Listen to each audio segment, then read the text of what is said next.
Sa isang motel sa labas ng bayan, isang magandang babae sa gabi ay hinila ang kanyang kababata at matalik na kaibigan papasok sa kwarto, at seryosong tinanong, hindi mo ba talaga sasamahan ako sa Seoul? Naguluhan ang lalaki at humingi ng paumanhin na nagpaliwanag kay Kang Hee na hindi niya maiwan ang kanyang unang pag-ibig, ang kanyang lolo, para sumama sa kanya. Walang pag-aalinlangan, hinawakan ni Kang Hee ang tiyan ng lalaki at tinanong, lampas 100 kilo ka na, di ba, na nagpanganga sa kahiyan kay Chunsu. Pagkatapos, seryosong tinanong ni Kang Hee, matulog ka kasama ko, hindi ba't lagi mo akong iniisip tuwing natutulog ka? Agad dinakpan ni Chunsu ang kanyang mga tainga at sinabi, wala akong narinig. Pero nagpatuloy si Kang Hee, alam ko may 3 kondom pa sa wallet mo. Tumalon si Chunsu at sinabi, binigay mo iyon sa akin at sinabi mo na promotional item lang iyon ng motel. Matapang na iminungkahi ni Kang Hee, gamitin natin yun ngayon. Sinimulan niyang hubarin ang damit ni Chunsu para hanapin ang maliit na parisukat na bagay, pero tumayo ang lalaki at sinabing aalis na siya.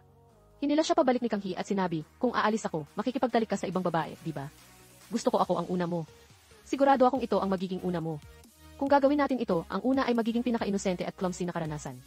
Pagkatapos, hinintay niyang halikan ang labi ng chubby na birhen na lalaki, na parang nanalo sa loterya. Nang tanungin ni Kang Hee, gusto mo bang itigil ko? Sumagot si Chunsu, kung makikipagtalik ako sa'yo, hindi ka aalis, di ba? Pero sinabi ni Kang Hee, aalis pa rin ako. Pupunta ako sa lugar kung saan walang makakaalam na iba ako. Sinabi ni Chunsu, lahat sa mukha mo ay maganda. Nang muling tanungin ni Kang Hee, gusto mo bang matulog kasama ko? Sinagot siya ni Chunsu sa pamamagitan ng aksyon. Pagkatapos, nagsimula silang maghubad ng damit at si Chunsu ay kusang nagbukas ng mga buttons ng damit ni Kang Hee. Malungkot na tiningnan ni Kang Hee ang mainit na mukha ni Chunsu at sinabi, huwag kang magpapayat pagkatapos nito at huwag mong tanggalin ang salamin mo sa harap ng iba. Hindi na nagdalawang isip si Chunsu, gumamit lamang ng halik upang punan ang mga salita ng kanyang unang pag-ibig. Matapos ibigay ang lahat ng pinakamahalaga sa isa't isa, binigyan ni Chunsu si Kang Hee ng isang sobre at sinabi, ipinabibigay ito ng tatay mo. Nagduda si Kang Hee, binuksan ito, at nakita ang maraming pera kasama ang isang sulat kamay na nagsasabing, kahit saan ka pumunta, gumamit ka ng kontraseptibo. Natatawa si Kang Hee sa gulat, sinabi, hindi ko inaasahan na ang pagkakaroon ko noon ay nagpapahirap ng ganoon kay tatay. Pagkatapos, mabilis siyang dinala ni Chunsu sa istasyon ng bus dahil nagdesisyon siyang umalis sa probinsya patungo sa mas maninning na lungsod. Dahan-dahang gumalaw ang bus ng pamamaalam, si Chunsu ay nakaupo ng tahimik sa bench ng matagal, habang si Kang Hee ay nagpanggap na walang problema, pilit na nagpapakita ng kasiyahan habang sumakay sa bus. Nang mapagtanto ni Chunsu na ang babaeng hinintay niya ng maraming taon ay aalis na, hinigpitan niya ang hawak sa lata ng soda na ibinigay ni Kang Hee, at tumakbo kasabay ng bus hanggang sa nawala ang anino nito sa unang nyebe ng 2013. 15 taon ang lumipas, ang dating sobrang timbang na si Chunsu ay naging isang gwapong veterinaryo, tumutulong sa mga magsasaka sa pag-aalaga ng hayop. Nakita ng may-ari ng ranch na si Chunsu ay walang kasintahan, kaya nagbiro, bilang ganti sa tulong mo ngayon, ipapakilala kita sa isang babae, gusto mo ba? Pero agad itong tinanggihan ni Chunsu, sinabi na may mahal na siya, bawat weekend pumupunta ako sa Seoul dahil sa kanya. Nang tanungin ng may-ari ng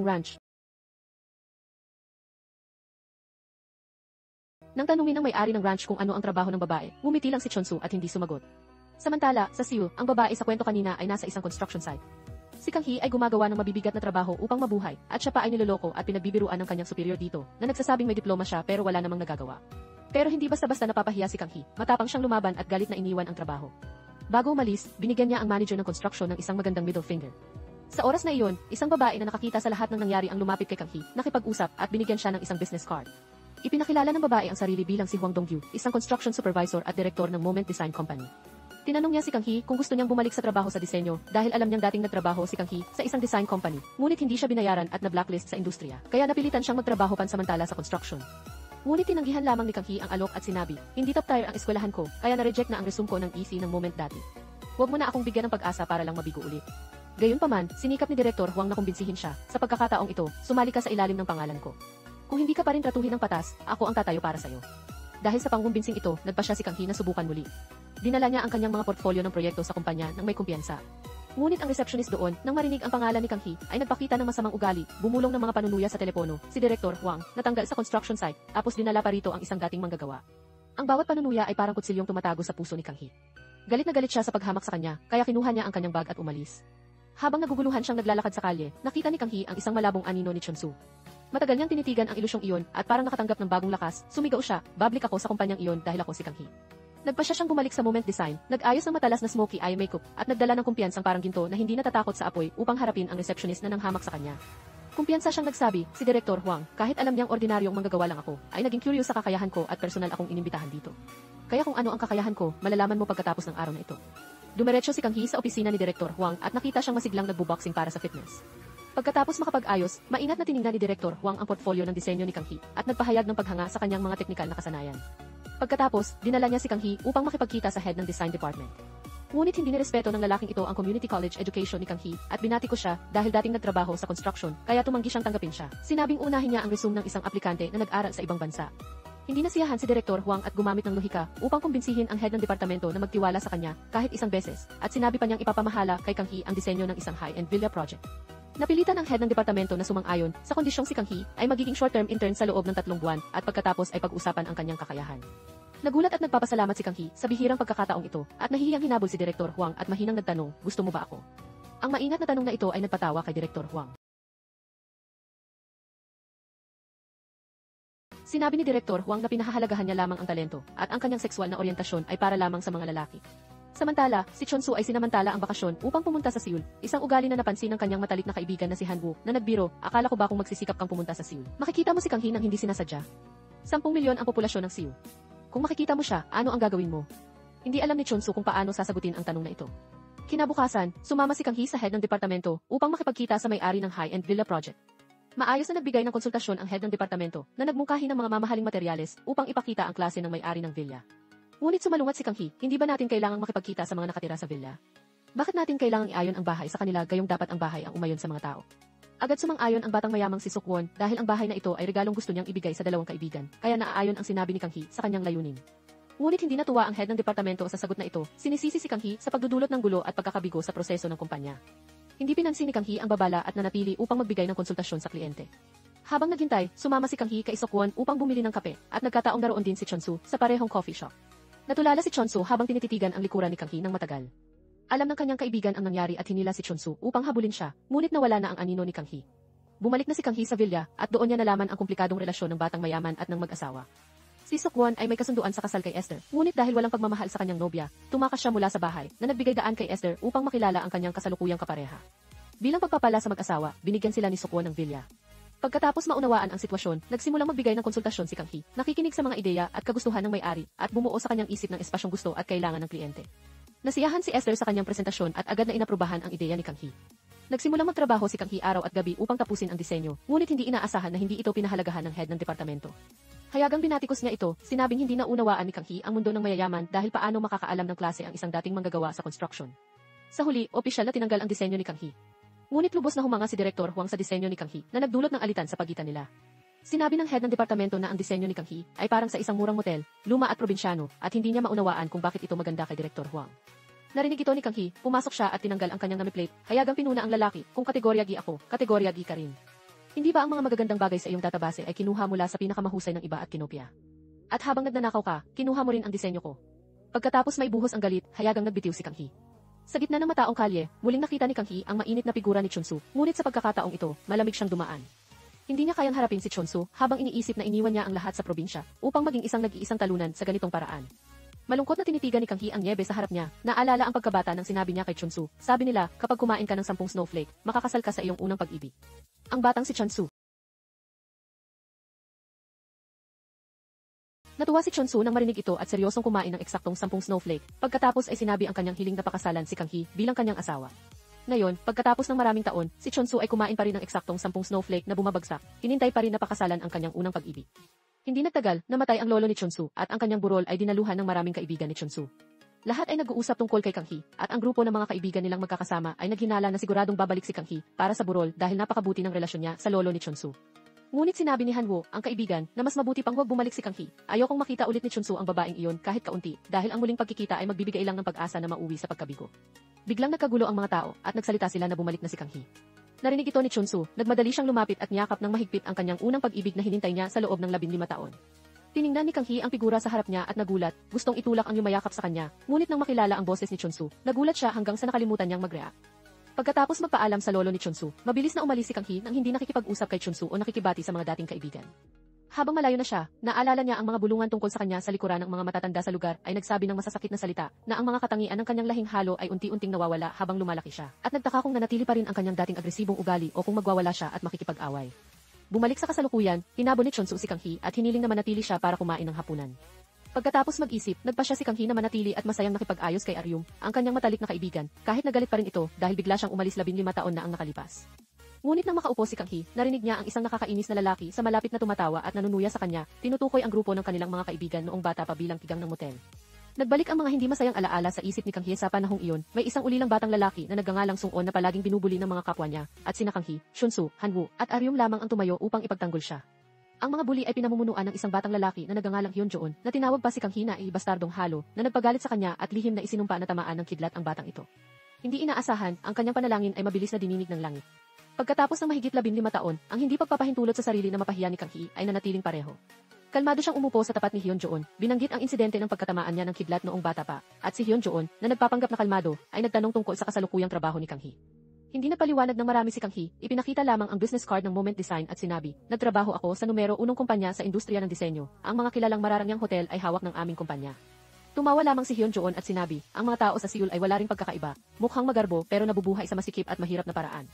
Hindi nagpatalo si Kang Hee, sinabing mas mabuti pa iyon kaysa sa mga umaasa sa pera ng kanilang mga magulang, nagpapabuntis sa mga babae sa bar, at huminto sa pag-aaral. Galit na galit si Hyun-joon at ibinuhos ang tubig sa mukha ni Kang Hee. Hindi rin napatinag si Kang Hee at ibinuhos ang kalahating kinain na ramen sa ulo ni Hyun-joon, pagkatapos ay kalmadong umalis. Sa galit, hinagis ni Hyun-joon ang isang bote ng alak patungo kay Kang Hee, ngunit sa kabutihang palad, dumating si Chonsu sa tamang oras at sinangga ito para sa kanya.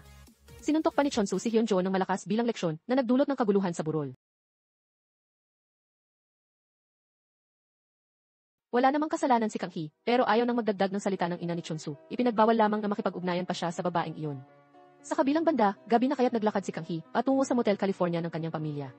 Tumigil siya ng matagal sa harap ng pinto nang hindi pumapasok, habang bumabalik sa kanyang isipan ang mga alaala ng unang Nyebe noong 2013. Bago sumama kay Chonsu patungo sa istasyon ng bus, humarap si Kang Hee sa bahay na ito ng matagal at bumulong sa kanyang matalik na kaibigan. Kung mananatili ako sa motel na ito, lalo lang magdidilim ang kinabukasan ko tulad nito. Siguro maganda ito para sa'yo, pero hindi para sa akin. Mula ngayon, hindi na ako babalik dito. Bumalik sa kasalukuyan, nagpasya si Kang Hee na umalis ng probinsya nang gabing iyon, tinanggap ang pagbabalik sa realidad kasama ang kanyang maliit at madilim na inuupahang kwarto. Kinaumagahan, tumawag si Seok-won, sinabing nasiyahan si Esther sa disenyo at gusto nilang makipagkita kay Kang Hee para pag-usapan pa ito. Akala ni Kang Hee ay hindi pa alam ng kliyente na natanggal siya, kaya mabilis niyang tinanggihan at ibinaba ang telepono. Ngunit nang maging malinaw ang isip niya, naalala niya ang isang pagkakataon ilang araw bago, nang lasing siya at tumawag kay Seok-won sa kanyang lugar, nagrereklamo sa harap ng kliyente. Kaya ko namang magdisenyo ayon sa gusto ng head ng departamento, pero masyado itong predictable at walang sinseridad o personalidad. Medyo nagsisisi ako ngayon kung bakit hindi ko ginawa iyon, pero pagkatapos pag-isipan, sa tingin ko tama ang desisyon ko. Tumawa si Kang Hee nang parang baliw sa harap ni Seok-won, at ngayon, naaalala ang kanyang mga kalokohang salita, nahiya siya at gustong-gusto niyang magtago. Sa oras na iyon, tumawag si Direktor Huang para makipagkita kay Kang Hee. Pagdating niya sa kumpanya, napansin niyang biglang nagbago ang trato ng receptionist sa kanya. Dinala rin ni Direktor Huang ang malaking balita kay Kang Hee. Pagkatapos magbitiw si Kang Hee sa galit, inimbitahan ng head ng departamento sina Seok-won at Esther sa opisina upang ipresenta ang kanyang disenyo. Ngunit hindi man lang tiningnan ng dalawang kliyente ang disenyo ng head ng departamento, mataas lamang ang pagpapahalaga nila sa plano ni Kang Hee. Gusto pa nilang kunin si Kang Hee bilang pangunahing designer ng kanilang high-end villa. Walang magawa ang head ng departamento, kundi bumaba ang loob at lapitan si Direktor Huang para makiusap na maibalik si Kang Hee sa trabaho, nangangako pa na gagawin siyang regular na empleyado. Nang harapin si Kang Hee, nagbago ng 180 degrees ang dating mayabang na ugali ng head ng departamento. Maingat na hiniling na isaalang-alang niya ang pagbabalik sa Moment. Ngunit mahinahon siyang sumagot, kamakailan, napagtanto ko na maikli ang buhay, kaya kailangan kong makipagtulungan sa mga hinintay ko. Pagkatapos, umalis si Kang Hee nang may kumpiyansang nakakabighani, na hinangaan kahit ni Direktor Huang. Pagkatapos, sinamantala ni Kang Hee ang pagkakataon, gamit ang kanyang katayuan bilang freelance designer para ibenta ang disenyo kay Seok-won. Hindi siya binigo ng batang mayaman, agad na nagbayad ng malaking halaga. Natuwa si Kang Hee sa loob, ngunit matatag niyang tinanggihan ang pera, sinabing mas mahalaga ang pagkilala sa kanyang talento kaysa sa pera. Ang ugaling ito ni Kang Hee ay nakaakit kay Esther, ang may-ari ng villa, na gustong maging kaibigan siya at inimbitahan siya sa kanyang pribadong kasal. Maya-maya, pagbalik sa kanyang inuupahang kwarto, tumawag ang matalik na kaibigang si Aryum mula sa probinsya. Masayang sinabing pupunta siya sa Seoul at nagtatanong kung pwede siyang magpalipas ng gabi sa lugar ni Kang Hee. Walang pagbabago sa ekspresyon, nagsinungaling si Kang Hee, kailangan kong magpunta sa isang business trip at hindi ako makakapunta sa Seoul ng ilang panahon. Hindi pinabulaanan ni Aryum ang sinabi ni Kang Hee, pero alam niyang may itinatago ito. Sinabi ni Aryum kay Chonsu, tumawag ako sa kumpanya na nasa business card ni Kang Hee, pero sinabi nila na walang empleyadong nagngangalang Kang Hee. Hindi nag-isip ng malalim si Chonsu, naniniwala lang na may sariling dahilan si Kang Hee, at pinakalmahan niya si Aryum, hiniling na maunawaan si Kang Hee. Hindi nagtagal, dumalo si Kang Hee sa kasal ni Esther. Nang makita si Esther na maganda sa kanyang damit pangkasal, hindi mapigilan ni Kang Hee na isipin ang sarili na naglalakad sa islo, kasama si Chonsu bilang kanyang nobyo. Pagkatapos magising mula sa kanyang pantasya, lumapit si Kang Hee kay Esther para batiin siya, pagkatapos ay nagpaalam at umalis sa kasalan. Paglabas sa bulwagan, nakasalubong niya si Direktor Huang, na nagsabi na opisyal na siyang nagbitiw sa dating kumpanya at gustong-gusto na sumali si Kang Hee sa kanyang bagong team. Seryosong hiniling ni Direktor Huang kay Kang Hee na pag-isipan ang alok na ito. Habang abala si Kang Hee sa pagguhit ng disenyo sa kanyang isip, napansin siya ni Sukwon na magalang na inimbitahan siyang dumalo sa after-wedding party ng gabing iyon. Ngunit mabilis itong tinanggihan ni Kang Hee dahil hindi lang Pasko ang araw na iyon, kundi isang espesyal na araw para sa kanya. Bumalik ang kanyang alaala sa mga nakaraang taon tuwing kaarawan, personal na pumupunta ang kanyang ama sa Seoul para makipagkita sa kanya at ipagdiwang ang kanyang kaarawan at isinabay pa ang kanyang lunar birthday sa kanyang solar birthday. Sinabing ito ang magiging tipangako ng mag-ama na magkasama silang magdiriwang ng kaarawan kahit gaano kalayo ang agwat nila. Nagising si Kang Hee mula sa alaala nang tumawag si Aryum para batiin siya ng maligayang kaarawan. Masayang nagpasalamat si Kang Hee, ngunit napunta ang usapan kay Chunsu. Sinabi ni Aryum na mas mabuting siya mismo ang magtanong kay Chunsu at ibinunyag na parang may date si Chunsu ng gabing iyon. Narinig ito ni Kang Hee at naramdaman ang kawalan, kaya agad niyang tinawagan si Chunsu, ngunit isang babaeng boses ang sumagot sa kabilang linya. Nadismaya si Kang Hee at mabilis na tinapos ang tawag na nagdulot din ng panghihinayang kay Chunsu. Pagkatapos, tumawag ang ama ni Kang Hee, masayang sinabing, tulad ng mga nakaraang taon, ipapadala ko sa iyo ang address ng lugar ngayong gabi. Sa masamang muod, gusto sanang tumanggi ni Kang Hee at nagsinungaling, ngayong taon, ipagdiriwang ko ito kasama ang boyfriend ko. Ngunit kilala ng kanyang ama ang kanyang ugali at sinabi lang, kung may boyfriend ka na, dalhin mo siya rito para makilala ko. Hindi pa nakakasagot si Kang Hee, ibinaba na ng kanyang ama ang telepono. Nang gabing iyon, nag-isa si Kang Hee sa lugar ng pagkikita. Doon, nagkataong nakasalubong niya si Sukwon. Maya-maya, parang may naisip si Kang Hee at hiniling kay Sukwon na magpanggap bilang kanyang boyfriend, sinabing, may lalaking gustong-gusto akong angkinin, kaya gusto ko sanang tulungan mo akong tapusin ito. Hindi tumanggi si Sukwon, inayaan pa nga si Kang Hee na yakapin ang kanyang braso ng malapit para magmukhang tunay na magkasintahan. Ngunit pagdating sa lugar, agad na nagsisi si Kang Hee dahil hindi ang kanyang ama ang nasa kwarto, kundi si Chunsu, ang kanyang unang pag-ibig. Agad ding nakilala ni Chunsu ang lalaking ito. 15 taon na ang nakalipas, bago umalis si Kang Hee sa probinsya, madalas pumunta si Chunsu sa Seoul para hanapin siya. Hinintay niya ito na parang hinintay ang karayom sa ilalim ng dagat. Ngunit sa huli, nakita niya si Kang Hee na nagtatrabaho sa isang convenience store, nakikipagtalo sa may-ari dahil sa hindi nabayarang sahod. Si Sukwon, isang dumadaang customer noon, ang nakakita sa hindi makatarungang sitwasyon at tumayo para tulungan si Kang Hee, binigyan ng leksyon ang masamang may-ari. Maya-maya, napansin din ni Kang Hee si Chunsu. Pero hindi pinayagan ng pagmamataas si Kang Hee na magpakita ng kahinaan. Lumapit siya kay Chunsu at matigas na hiniling na huwag na itong pumunta sa Seoul para hanapin siya. Nakita ni Chunsu mula sa malayo ang lalaking katabi ni Kang Hee at labis na naguluhan ang kanyang puso. Napagtanto niya na ang mga lalaki sa Seoul ay gwapo at cool, at kahit ang kaibigang si Han Woo ay nagsabi, kaming dalawang taga-probinsya na hinintay si Kang Hee, siguro nahihiya siya kaya kami pinaalis. Dahil dito, nagpa siya si Chunsu na magpapayat, hinintay na maging gwapo bago muling harapin ang kanyang unang pag-ibig. Itinapon niya ang mga soft drink, instant noodles, at junk food, at nagsimulang mag-ehersisyo ng matindi araw-araw. Sa huli, dahil sa matinding pag-ibig, nagtagumpay si Chunsu sa pagpapapayat, mula sa isang chubby na oso ay naging isang tunay na gwapong lalaki. Lumipas ang panahon hanggang sa kasalukuyan, sa kanyang makisig na itsura, naisip ni Chunsu na karapat-dapat na siyang katabi ni Kang Hee. Ngunit nang makita niyang nakakapit si Kang Hee sa braso ng ibang lalaki, agad na nanigas ang kanyang mukha. Napansin ni Kang Hee ang ekspresyon ni Chunsu at mabilis na hinila si Sukwon para umalis. Naguluhan ng batang mayaman, pero umiti at binigyan ng business card si Kang Hee, sinabing, gusto kong anyayahan kang sumali sa design team ng aming hotel. Walang sinabi si Kang Hee at dumiretsong umalis. Galit din siyang tumawag sa kanyang ama, pero parang nahihirapan si Chun Byung na magpaliwanag. Sinabi ng batang si Chunsu na may mahalagang sasabihin siya sa iyo, kaya ko ginawa ito. Hindi tinanggap ng anak ang paliwanag na ito at malamig na sinabi, pinawala mo ang huling Pasko natin bilang mag-ama. Pagkatapos, dumiretsong ibinaba ni Kang Hee ang telepono. Samantala, nag-iisang nakaupo si Chunsu nang malungkot sa hotel. Nang buksan niya ang pinto para umalis, nakita niya si Kang Hee na agad na yumakap sa kanya, na labis na nagpasorpresa kay Chunsu. Pagkatapos, naghanda siya ng mainit na tsaa para kay Kang Hee, at tapat na sinabi ang kanyang damdamin, kinain ko ang mga unang snowflake ng season, at handa na akong gawin ang lahat para manatili sa iyo magpakailanman. Pwedeng-pwede akong lumipat sa Seoul para mabuhay kasama ka. Naguluhan si Kang Hee at umiwas sa tingin ni Chunsu, at kinuha ang isang kwintas bilang regalo sa kanyang kaarawan. Biglang nagmalaki si Kang Hee, dapat ibinigay mo ito sa bagong girlfriend mo. Nilinaw ni Chunsu, wala akong ibang hinintay, ikaw lang ang mamahalin ko habang buhay. Hindi maikaila ni Kang Hee ang kanyang nadama, at habang nakatayo sa harap ng salamin at sinusuot ang kwintas, namula ang kanyang mukha. Lumapit si Chunsu kay Kang Hee, hinawakan ang kanyang kamay, at tiningnan siya ng puno ng pagmamahal, balak pa sanang halikan siya, pero biglang tumunog ang telepono niya, ang tumatawag ay ang kanyang ina. Habang hinintay si Chunsu na sagutin ang tawag, naging malabo ang tingin ni Kang Hee, at unti-unting bumalik ang mga masasakit na alaala. Naalala niya ang mga kapitbahay sa probinsya kung saan siya lumaki, ang mga panunuya at mapang-uyam na tingin ng mga tao, kasama na ang ina ni Chunsu. Ang mga naisip na ito ay biglang nagpabago sa ugali ni Kang Hee. Humarap siya kay Chunsu at sinabi, naalala ko na kung bakit kailangan kong iwan ang bahay at kung bakit hindi tayo pwede magkasama. Pagkatapos, mabilis niyang tinanggal ang kwintas at ibinalik kay Chunsu, pilit na nagpakatatag habang sinasabi, sa hinintay, ibigay mo ito sa girlfriend mo. Pagkatapos, dumiretsong umalis siya. Sumigaw si Chunsu sa sakit, kung aalis ka ngayon, hindi na kita hihintayin. Pero nagpatuloy si Kang Hee sa paglakad, at kahit malamig ang kanyang anyo, pagkarating sa labas ng bulwagan, umiyak siya. Sa loob, bumulong siya, kung hindi ko kayang panindigan. Kung hindi ko kayang panindigan ang buhay ng iba, wag na akong paghintayin pa. Naglakad si Kang Hee nang mag-isa sa malamig na gabi, habang si Chunsu naman ay nasa istasyon ng pulis para magpiyansa sa kanyang mga magulang. Lumalabas na ang ina ni Chunsu ay binugbog ng kanyang bagong asawa ng walang awa, hanggang sa tumawag ang mga kapitbahay ng pulis para arestuhin ang lalaki. Pero bulag na ipinagtanggol ng ina ni Chunsu ang asawa, sinabing kapag lasing lang siya ganito, pero sa normal na araw, mabait at mapagmahal ang tunay niyang ugali. Sinubukan ni Chunsu na kumbinsihin ang kanyang ina ng paulit-ulit, pero parang pumasok sa isang tenga at lumabas sa kabilang tenga ang mga salita, na natili pa rin siyang masaya sa piling ng lalaking iyon. Lumipas ang isa pang taon, sa mahirap na probinsya ay nanatiling masigla at mainit, habang si Kang Hee, sa malamig na Seoul ay nagkukulong lamang sa kanyang maliit na inuupahang kwarto. Sa umaga ng bagong taon, kumain si Kang Hee ng tuyong tinapay para lang mabuhay, at para maghanap ng kabuhayan, mabilis siyang nagpunta kay Direktor Huang, na nag-alok sa kanya ng sweldong 30 milyon won para sumali sa kanyang kumpanya. Nasiyahan si Kang Hee sa alok, pero nang marinig na ang target market ni Direktor Huang ay ang disenyo ng mga motel, agad siyang tumanggi at umalis. Pagkalabas ng pinto, tinawagan niya si Sukwon para tanungin ang tungkol sa alok na magtulungan sa disenyo ng hotel, pero nagkataong malapit lang din si Sukwon at may parehong ideya na mag-modernize ng mga motel tulad ni Direktor Huang. Balak pa nilang magtayo ng isang kilalang kumpanya sa industriyang ito. Nagtataka si Sukwon kung bakit tinanggap ni Kang Hee ang alok para sa hotel pero hindi sa motel. Sumagot si Kang Hee nang may inis, hindi mo maintindihan bilang anak ng may-ari ng hotel. Ang anak lang ng may-ari ng motel ang makakaunawa nito. Lumaki ako sa motel, alam mo ba kung ano ang kinailangan kong tiisin sa tingin ng iba? Ang motel ay hindi talaga lugar para magpahinga, ito'y lugar lang para magtago at umiwas. Sa huli, matatag na tinanggihan ni Kang Hee ang pakikipagtulungan, pero pagdating ng gabi, nakatanggap siya ng 50 milyon won na bank transfer mula kay Sukwon.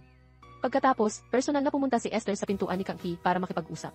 Sa isang maaliwalas na bar, hindi direktang binanggit ni Esther ang trabaho, sa halip ay hinikayat niya si Kang Hee, pinuri ang kanyang mga tagumpay, at taos-pusong nakinig sa mga malalim na pangarap ni Kang Hee. Tapat na ibinahagi ni Kang Hee ang kanyang nasa, gusto ko balang araw magtayo ng kumpanya, sa aking pangalan at magkaroon ng magandang bahay malapit sa kumpanya, kung saan masisiyahan ako sa sarili kong espasyo. Sumagot si Esther nang may pag-unawa, para matupad ang pangarap na iyan, kailangan mong maingat na pumili ng mga kasosyo.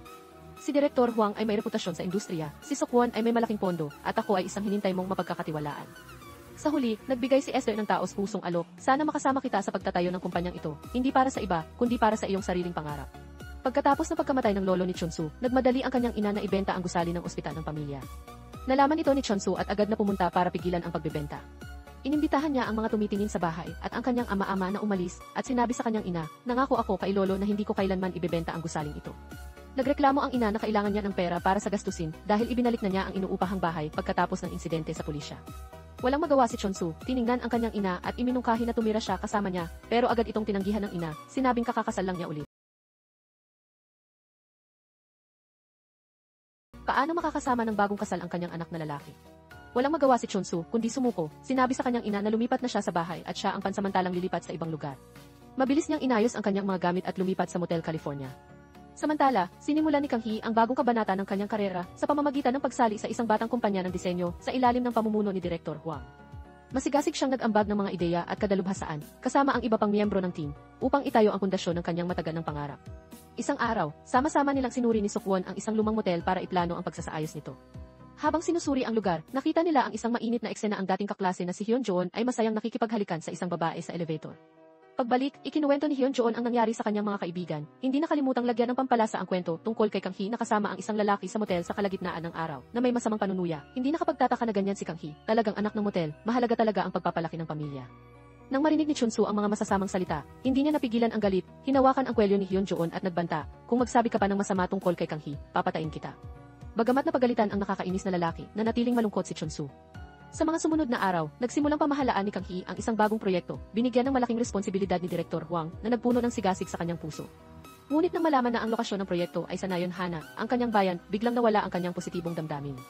Kaya sa mga sumunod na araw, sinubukan ni Kang Hee na iwasan ang alok na pumunta sa Nayonhana, binabaliwala kahit ang pangako ni Direktor Huang na doblehin ang kanyang komisyon.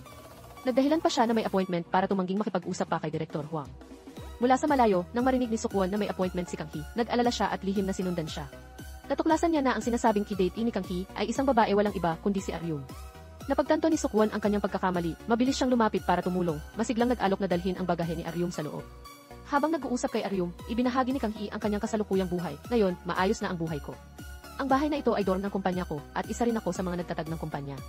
Natuwa si Aryum para sa kanyang kaibigan at nagtaka tungkol sa relasyon ni Kang Hee at ng masiglang lalaki kanina dahil sigurado siyang may gusto ito kay Kang Hee. Sa pag-uusap, napunta ang kwento kay Chunsu. Ibinunyag ni Aryum na nakilala na ni Chunsu ang isang angkop na babae, isang nakababatang estudyante mula sa parehong universidad, at parang nagpaplanong magpakasal na sila.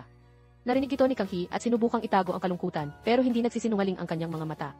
Sa nayon Hana, tinuruan ni Chunsu ang nakababatang si Nanbu na magmaneho ng pickup truck ayon sa kanyang kahilingan. Habang nagpa-practice, halos nabangga ni Nanbu ang isang paparating na kotse na nagpasindak sa kanya hanggang sa manginig siya at hindi makababa sa upuan ng driver. Kaya maingat na binuhat siya ni Chunsu mula sa sasakyan para pakikalmahan, pero hindi inaasahan na ang mga bumaba mula sa kotseng nasa tapat ay sina Kang Hee at Sukwon.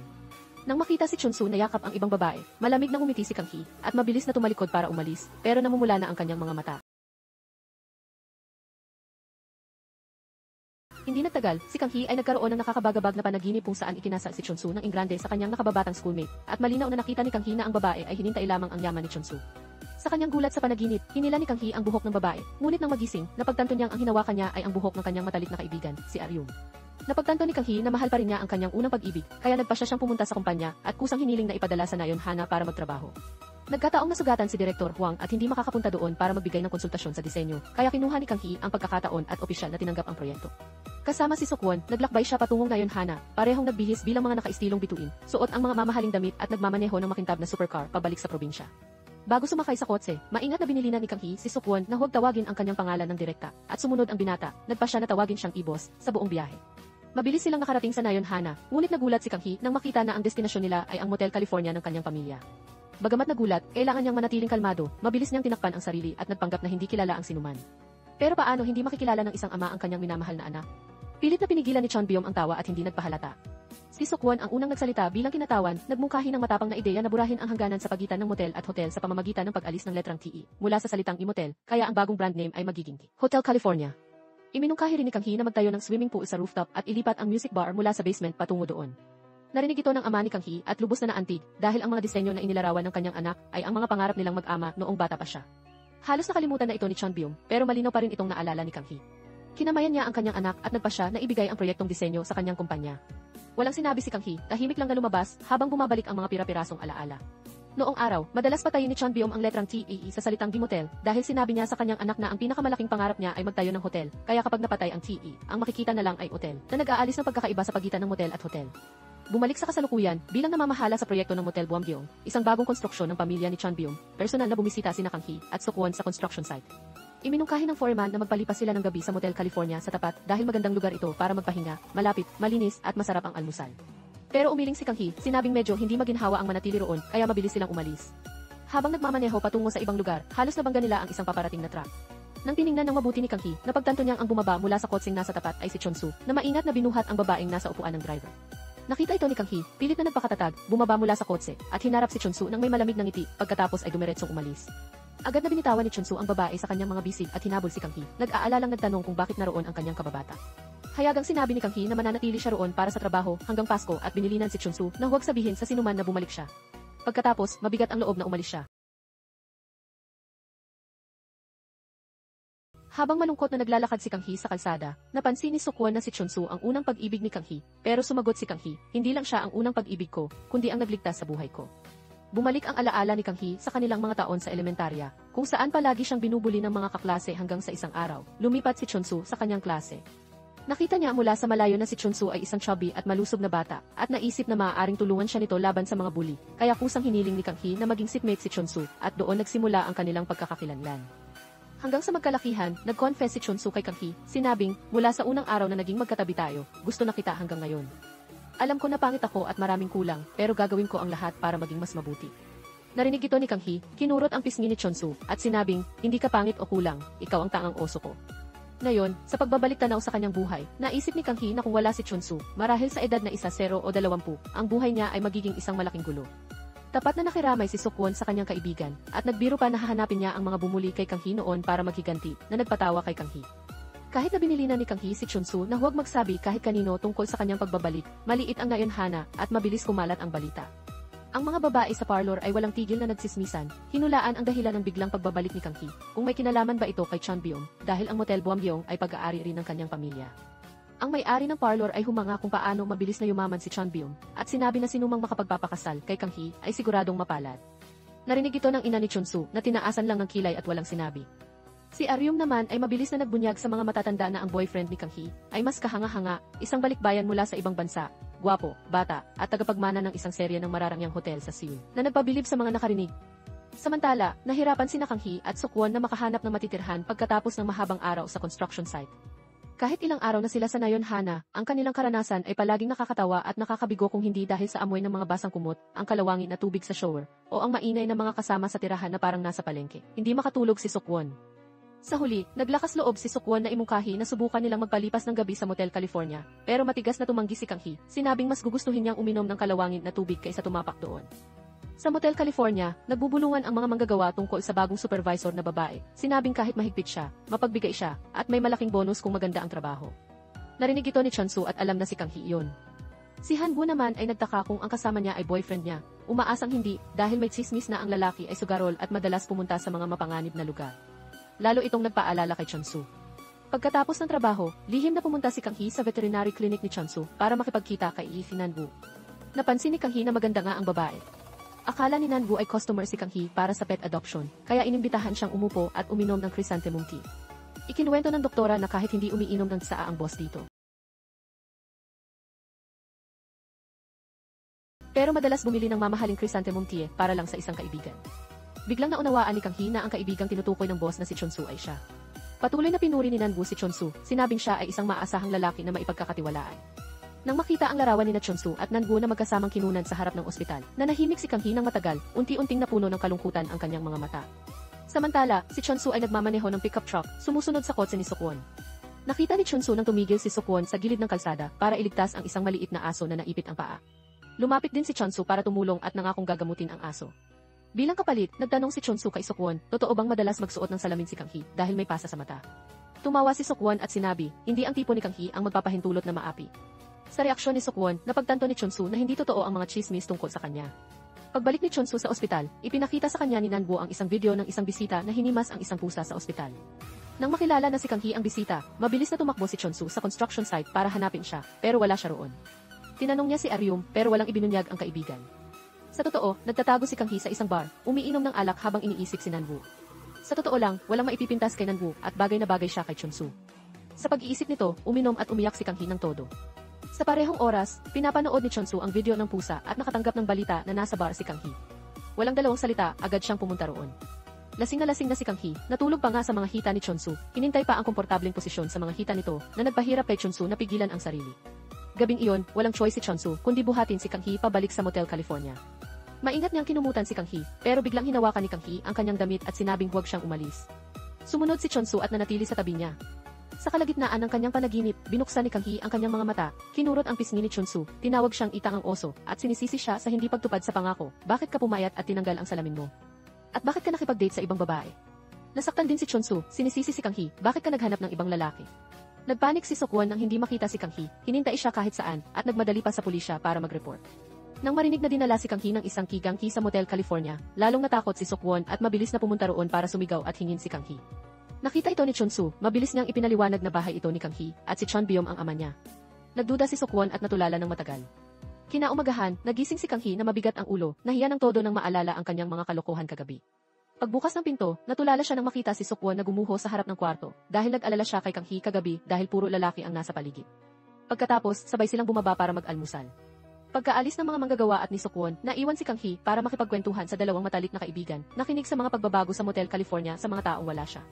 Pagkatapos ng trabaho, dinala ni Seokwon si Kang Hee sa veterinary clinic ni Chonsu para bisitahin ang aso na tinulungan niya noong nakaraan. Pero ang mga mata ni Kang Hee ay hindi maiwasang tumingin kina Chonsu at Han-woo. Mula kay Han-woo, nalaman niya na ang maliit na pusa sa ospital ay pinangalan ng Cam. Dahil ang pangalang ibinigay ni Chonsu ay halos kapareho ng kanyang pangalan. Tahimik na umalis si Kang Hee na may hindi maipaliwanag na kalungkutan. Sa daan pa uwi, sinabi ni Seokwon na bagay sina Chonsu at Han-woo na nagpaigting ng inis ni Kang Hee. Pumunta siya sa isang ice cream shop para magpalipas ng oras, pero dahil sa kamalasan, nakita niya sina Chonsu at Han-woo na masayang bumibili rin ng ice cream. Mabilis na nagtago si Kang Hee, hinintay ang isang liblib na sulok para alalahanin ang mga matatamis na alaala, kasama si Chonsu 15 taon na ang nakalipas kung saan siya ang palaging nagbibiro at pumipili ng ice cream kasama si Chonsu, at siya rin ang nagtatampo sa kanya.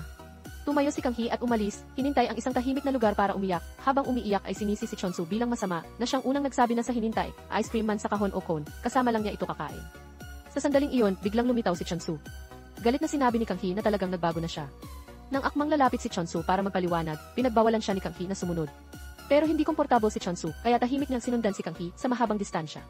Nang lumingon si Kang Hee at hindi nakita si Chonsu, lalo siyang nadismaya at nagsimulang magsisi sa mga salitang binitawan niya noon sa hotel tungkol sa paghihiwalay. Dumating si Seokwon at nakita si Kang Hee na umiiyak, kaya kinuha niya ang kanyang limited edition sunglasses at isinuot kay Kang Hee. Dahil kay Seokwon, tumigil sa pag-iyak si Kang Hee at napangiti. Pero si Chonsu, na nanonood mula sa malayo, ay nalungkot. Pagbalik sa Motel California, inilagay ni Chonsu ang kahon ng ice cream na binili niya kanina sa reception desk at hiniling sa receptionist na ibigay ito kay Kang Hee. Kinausap ni Chonsu ang pusa na si Kang Hee. Dati, ako lang ang makakapagpasaya kay Kang Hee, pero parang nagbago na ngayon. Bakit niya sinabi na nagbago ako, gayong siya lang naman ang hinintay ko? Nang umalis siya sa kwarto, dinalhan siya ng mga kaibigan ng shirt na may nakasulat na pangalan ni Kang Hee. Hiniling na isuot niya ito dahil gabi iyon, mag-organisa ng welcome party sina Chon Byum at mga kaibigan para kay Kang Hee. Sa rooftop, nakahanda na ang pulang karpet at masaya nilang sinalubong ang pagbabalik ni Kang Hee. Habang nakaupo kasama ang mga dating kaibigan, bumalik ang mga alaala sa harap ng mga mata ni Kang Hee noon. Palagi siyang tumatayo para harapin ang sinumang mang-aapi sa kanyang mga kaibigan. Itinuring pa nga ang mga ito bilang pangalawang pamilya. Kaya tinutukoy pa rin ng mga tao sa nayon hana ang kanyang mga kaibigan bilang tigang ni Kang Hee. Isa-isang tinanong ni Kang Hee ang kanyang mga kaibigan na ngayon ay mga adulto na. Nang si Chonsu naman ang magbahagi, mukhang kontento siya sa kanyang buhay. Sinabing ang pamana ng veterinary clinic ng kanyang lolo ay napakahalaga sa kanya. Tinanong din ng mga kaibigan si Kang Hee tungkol sa kanyang buhay sa Seoul, pero nag-alinlangan siya, umiwas sa sagot at nagmadaling umalis. Sinamantala ni Aryum ang pagkakataon para paalalahanan si Chonsu na maisukwan na sa tabi ni Kang Hee at kung magpapadala si Chonsu sa damdamin, baka magdusa siya ulit dahil kay Kang Hee. Ibinahagi rin ni Kang Hee kay Seokwon ang kanyang nakaraan, 15 taon na ang nakalipas, nagpa siya akong iwan ang probinsya para sa Seoul, nagpursige sa iba't ibang trabaho para makapasok sa isang community college. Noon, akala ko ginawa ko na ang lahat para sa pangarap ko, pero ngayon, nakikita ko ang mga kaibigan ko na matatag ang buhay dito sa probinsya, ako lang ang talunan. Narinig ito ni Seokwon at sumigaw ng malakas para i-cheer si Kang Hee, kahanga-hanga ang buhay mo, na nagpatawa kay Kang Hee. Kinabukasan, nakatanggap si Nanwoo ng tawag mula sa isang kliyente, hiniling na bisitahin ang kanilang baka para magamot. Dahil wala pang karanasan. Sa paggamot ng malalaking hayop, lubos na naguluhan si Nanwoo at hindi rin niya kayang magmaneho ng pickup truck. Sa kabutihang palad, naroon si Kang Hee sa malapit at mabilis na tumulong, kusang nagmaneho para sa kanya patungo sa destinasyon. Pagdating doon, nag-alala ang may-ari ng farm nang makitang parang kulang sa karanasan ang doktora. Sa tamang oras, dumating si Chonsu at maayos na nakipagtulungan kay Nanwoo para lutasin ang mga problema. Sa daan pa uwi, hindi maiwasan ni Kang Hee na alalahanin ang masayang sandali ng dalawa kanina, na lalong nagpalungkot sa kanya. Dagdag pa, nakita niya ang isang advertisement para sa nalalapit na beef festival. Pagbalik sa hotel, ibinahagi ni Kang Hee ang kanyang pag-aalala kay Seokwon na kapag nagsimula ang festival, pansamantalang isasara ang kalsada sa probinsya sa loob ng 4 na araw, na magpapahinto sa mga cement truck at makakaapekto sa progreso ng konstruksyon. Binigyang diin ni Kang Hee na gusto niyang tapusin agad ang proyekto para makabalik sa Seoul, ngunit narinig ito ni Chonsu, na lihim na sinisi ang sarili, ano bang maganda sa Seoul? Dahil sa kwento ni Aryum, nalaman ni na Chonsu at ng mga kaibigan ang problema ni Kang Hee at nagpa siya na tulungan siya. Nagdaos si Chonsu ng pagpupulong sa mga taga-nayon, kinumbinsi silang baguhin ang lokasyon ng festival, at nangako na libre niyang gagamutin ang mga baka ng nayon sa loob ng 1 buwan. Matapos mapakumbinsi ang mga taga-nayon, personal na bumisita si Chonsu sa bawat farm para makipag-usap sa mga may-ari. Hindi alam ni Kang Hee na sinisikap ni Chonsu na tulungan siya, siya rin ay pumunta sa mga farm para kumbinsihin ang mga may-ari na baguhin ang lokasyon ng festival. Isa sa mga may-ari ay dating kakilala ni Kang Hee, na minsang nagsabi ng masasakit na salita sa harap niya, ang tatay mo ay hindi talaga nagbukas ng murang motel dito sa probinsya, pinili niya ang buhay na ito para sa iyo. Tinanggihan pa niya ang anak ng mayor at ang anak ng chairman ng county para lang pakasalan ang isang ordinaryong babae tulad ng nanay mo. Galit na galit si Kang Hee noon at bilang ganti, ikinulong niya ang lalaki sa bodega. Hanggang ngayon, galit pa rin ang lalaki sa insidenteng iyon at hiniling na magbayad at lumuhod si Kang Hee para magsorry. Naguluhan si Kang Hee pero biglang dumating si Chonsu, humarang at hinila siya palayo. Tumanggi si Kang Hee sa tulong ni Chonsu at galit na sinabi, kaya ayaw ko sa'yo dahil alam mo ang lahat ng nakaraan ko at ang mga sugat sa loob ko. Kapag nakikita kita, bumabalik ang mga masasakit na alaala at nasasaktan ako. Hindi lang si Chonsu ang tumulong kay Kang Hee, si Seokwon din ay nagtulungan sa mga matatanda ng nayon, nagboluntaryong mag-donate sa pondo ng komunidad at mag-sponsor ng pagdiriwang pagkatapos ng beef festival. Si Chonsu naman ay nakipagtulungan sa mga kaibigan para makipag-usap sa traffic police at maglagay ng mga abiso tungkol sa pagbabago ng lokasyon ng festival. Natapos ang lahat ng paghahanda at lubos na nagpapasalamat si Kang Hee sa kanyang mga kaibigan. Sa beef festival, nakita si Nanwoo na nakakapit sa braso ng ina ni Chonsu sa harap ni Kang Hee. Walang tigil ang ina ni Chonsu sa pagpuri kay Nanwoo, sinabing siya ay isang magalang at matalinong babae. Sabi rin ng mga tao sa paligid na sina Chonsu at Nanwoo ay parang hinintay ng langit para maging magkasama. Naroon si Kang Hee, pilit na ngumiti para batiin sina Chonsu at ang kanyang ina. Inakala ng ina ni Chonsu na si Seokwon ang boyfriend ni Kang Hee, kaya binati niya rin siya sa pagkakaroon ng kasintahan. Balak sanang magpaliwanag si Seokwon pero hinila na siya ni Kang Hee palayo.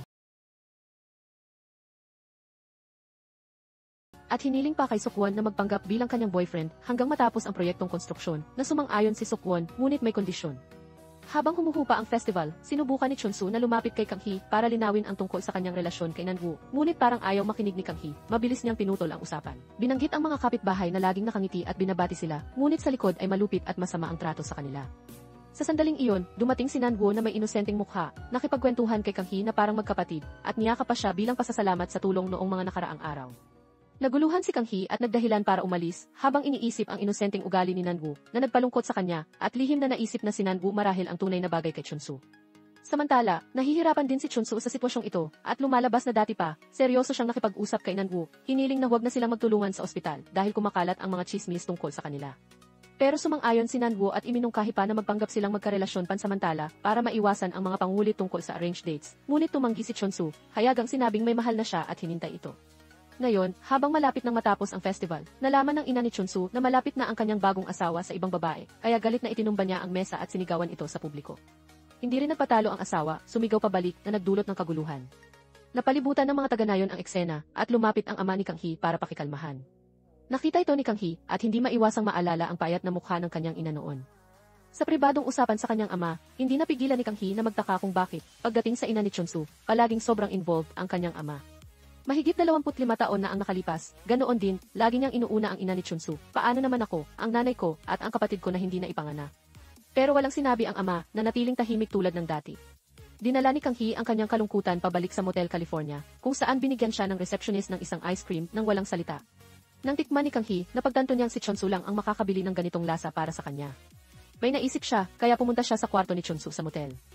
Puno ang kwarto ng mga larawan nila noong bata pa, at ang mainit na teddy bear na kinamumuhian noon ni Kang Hee at gustong ibenta.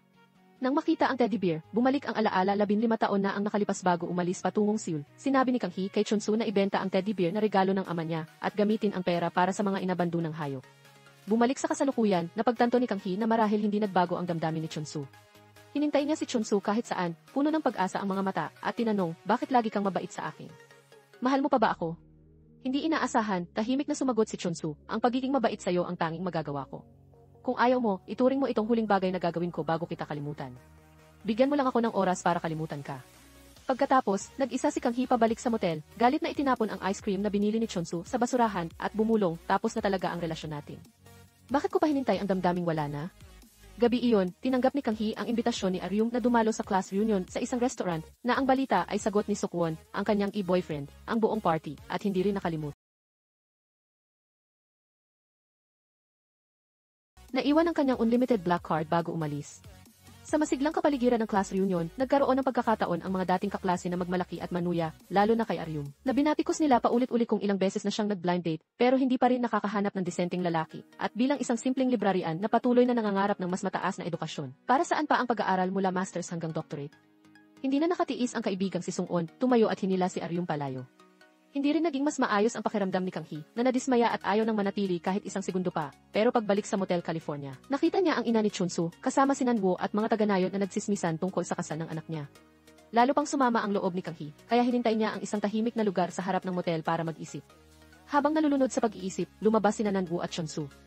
Masigla at malapit na binati ni Nanwoo si Kang Hee, pero hindi sumagot si Kang Hee at tahimik na pumasok sa loob. Habang hinatid si Nanwoo pa uwi, biglang sinabi ng nakababatang babae kay Chunsu na hanapin si Kang Hee dahil nakita niya na si Kang Hee ang laging nasa puso ni Chunsu. Samantala, galit pa rin si Kang Hee, habang naglilinis ng banyo ay patuloy na bumubulong at sinisisi, kahit alam niyang mali siya. Mahal ako ni Chunsu sa loob ng 25 taon, pero hindi niya kaya ang ilang buwang pagkakahiwalay. Hirap na hirap akong makatayo sa Seoul. Kung pumayag siyang lumipat doon, walang pag-aalinlangan akong magsisimula ulit kasama siya, pero gusto mo si Nanwoo. Bumalik si Chunsu sa motel at narinig si Kang Hee na nagmumuni-muni sa katabing kwarto. Lihim siyang nakinig sa labas ng pinto, pero napansin siya ng receptionist, kaya napilitan siyang pumasok sa kanyang kwarto. Pero hanggang hating gabi, patuloy pa rin ang pagsasalita ni Kang Hee, kaya naisip ni Chunsu na kausap nito ang boyfriend sa telepono. Galit siyang naisip ang eksenang yakap ni Kang Hee ang braso ni Sukwon at ipinakilala ito bilang asawa, habang si Chunsu ay isang taga-nayon hanalang kasama si Nanwoo, walang kinalaman kay Kang Hee. Sa kanyang pantasya, para makuha si Kang Hee, nakipag-away pa si Sukwon kay Chunsu. Nagising si Chunsu at napagtanto na panaginip lang ang lahat kagabi. Kinaumagahan, hinintay ni Kang Hee si Sukwon para ibalik ang bank card na nagpapaalala sa kanya na huwag na itong gawin ulit. Masayang ikinuwento ni Sukwon ang nangyari kahapon, kumatha ako ng kwento na sobrang tagumpay mo sa Seoul at hinintay kita ng matagal. Kung sasang-ayon ka ngayon, handa akong pakasalan ka. Ang resulta ay ang mga galit na mukha ng mga tao roon. Natuwang sinabi ni Sukwon, this time, tinulungan ka na ng boyfriend mo na makaganti. Lumalabas na kahapon, hiniling ni Kang Hee kay Sukwon na magpanggap bilang boyfriend niya, pero ayaw ni Sukwon at gusto niyang maging tunay na boyfriend niya hanggang matapos ang proyekto, dahil doon lang magkakaroon sila ng pantay na relasyon.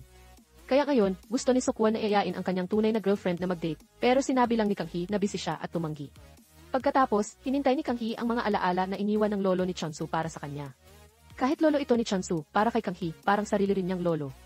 Bawat piraso ng papel at linya ng sulat ay puno ng pagmamahal at pagpapala mula sa kanya.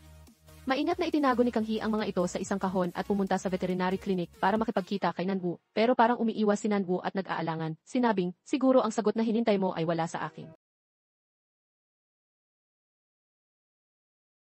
Kaya't direkta nang tinanong ni Kang Hee si Chonsu tungkol kay Nanbu, gustong-gusto niyang malaman kung lumaki ba si Nanbu sa isang masaya at puno ng pagmamahal na pamilya. Walang pag-aalinlangan na tumango si Chonsu, sinabing marahil ay ganoon niya. Pagkatapos, inaya ni Kang Hee si Chonsu na bisitahin ang puntod ng kanyang lolo. Sa harap ng puntod, nagkaroon ng pagkakataon si Chonsu na ibuhos ang kanyang damdamin. Sa mga nagdaang taon, kinaya ko ang lahat ng sakit at hinanakit, pero pagdating kay Kang Hee, hindi ko mapigilan ang aking emosyon. Tapat din na nagbahagi si Kang Hee, ngayon, nandito ako para tuparin ang pangako ko sa lolo. Kinuha niya ang isang kahon ng pares ng singsing at sinabi kay Chonsu na ito ang regalong nais ipapasa ng lolo sa kanya. Lumalabas na 15 taon na ang nakalipas, ibinigay ng lolo ni Chonsu ang kahon ng singsing kay Kang Hee, umaasang ipapasa ito sa magiging girlfriend ni Chonsu. Inasahan din ng lolo na ang kanyang manugang ay isang babaeng madalas ngumiti at lumaki sa isang pamilyang puno ng pagmamahal.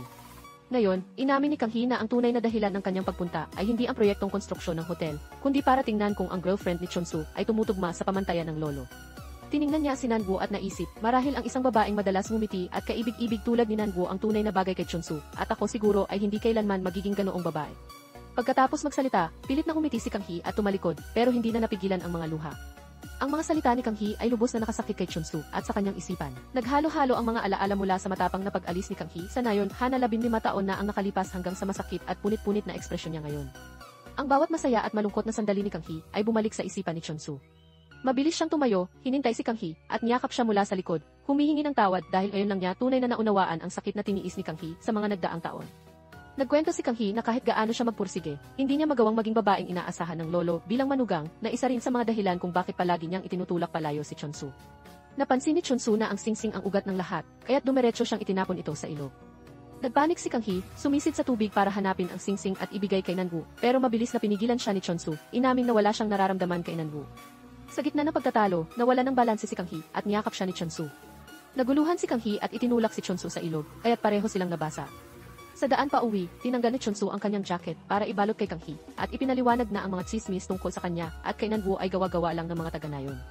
Pagbalik sa kwarto, napangiti si Kang Hee nang maalala ang paliwanag ni Chonsu na pagtanto na wala pa ring girlfriend ang lalaking mahal niya, habang si Chonsu ay tinititigan ang kanilang larawan noong bata pa. Ginagaya ang inosenteng ngiti ng batang Kang Hee.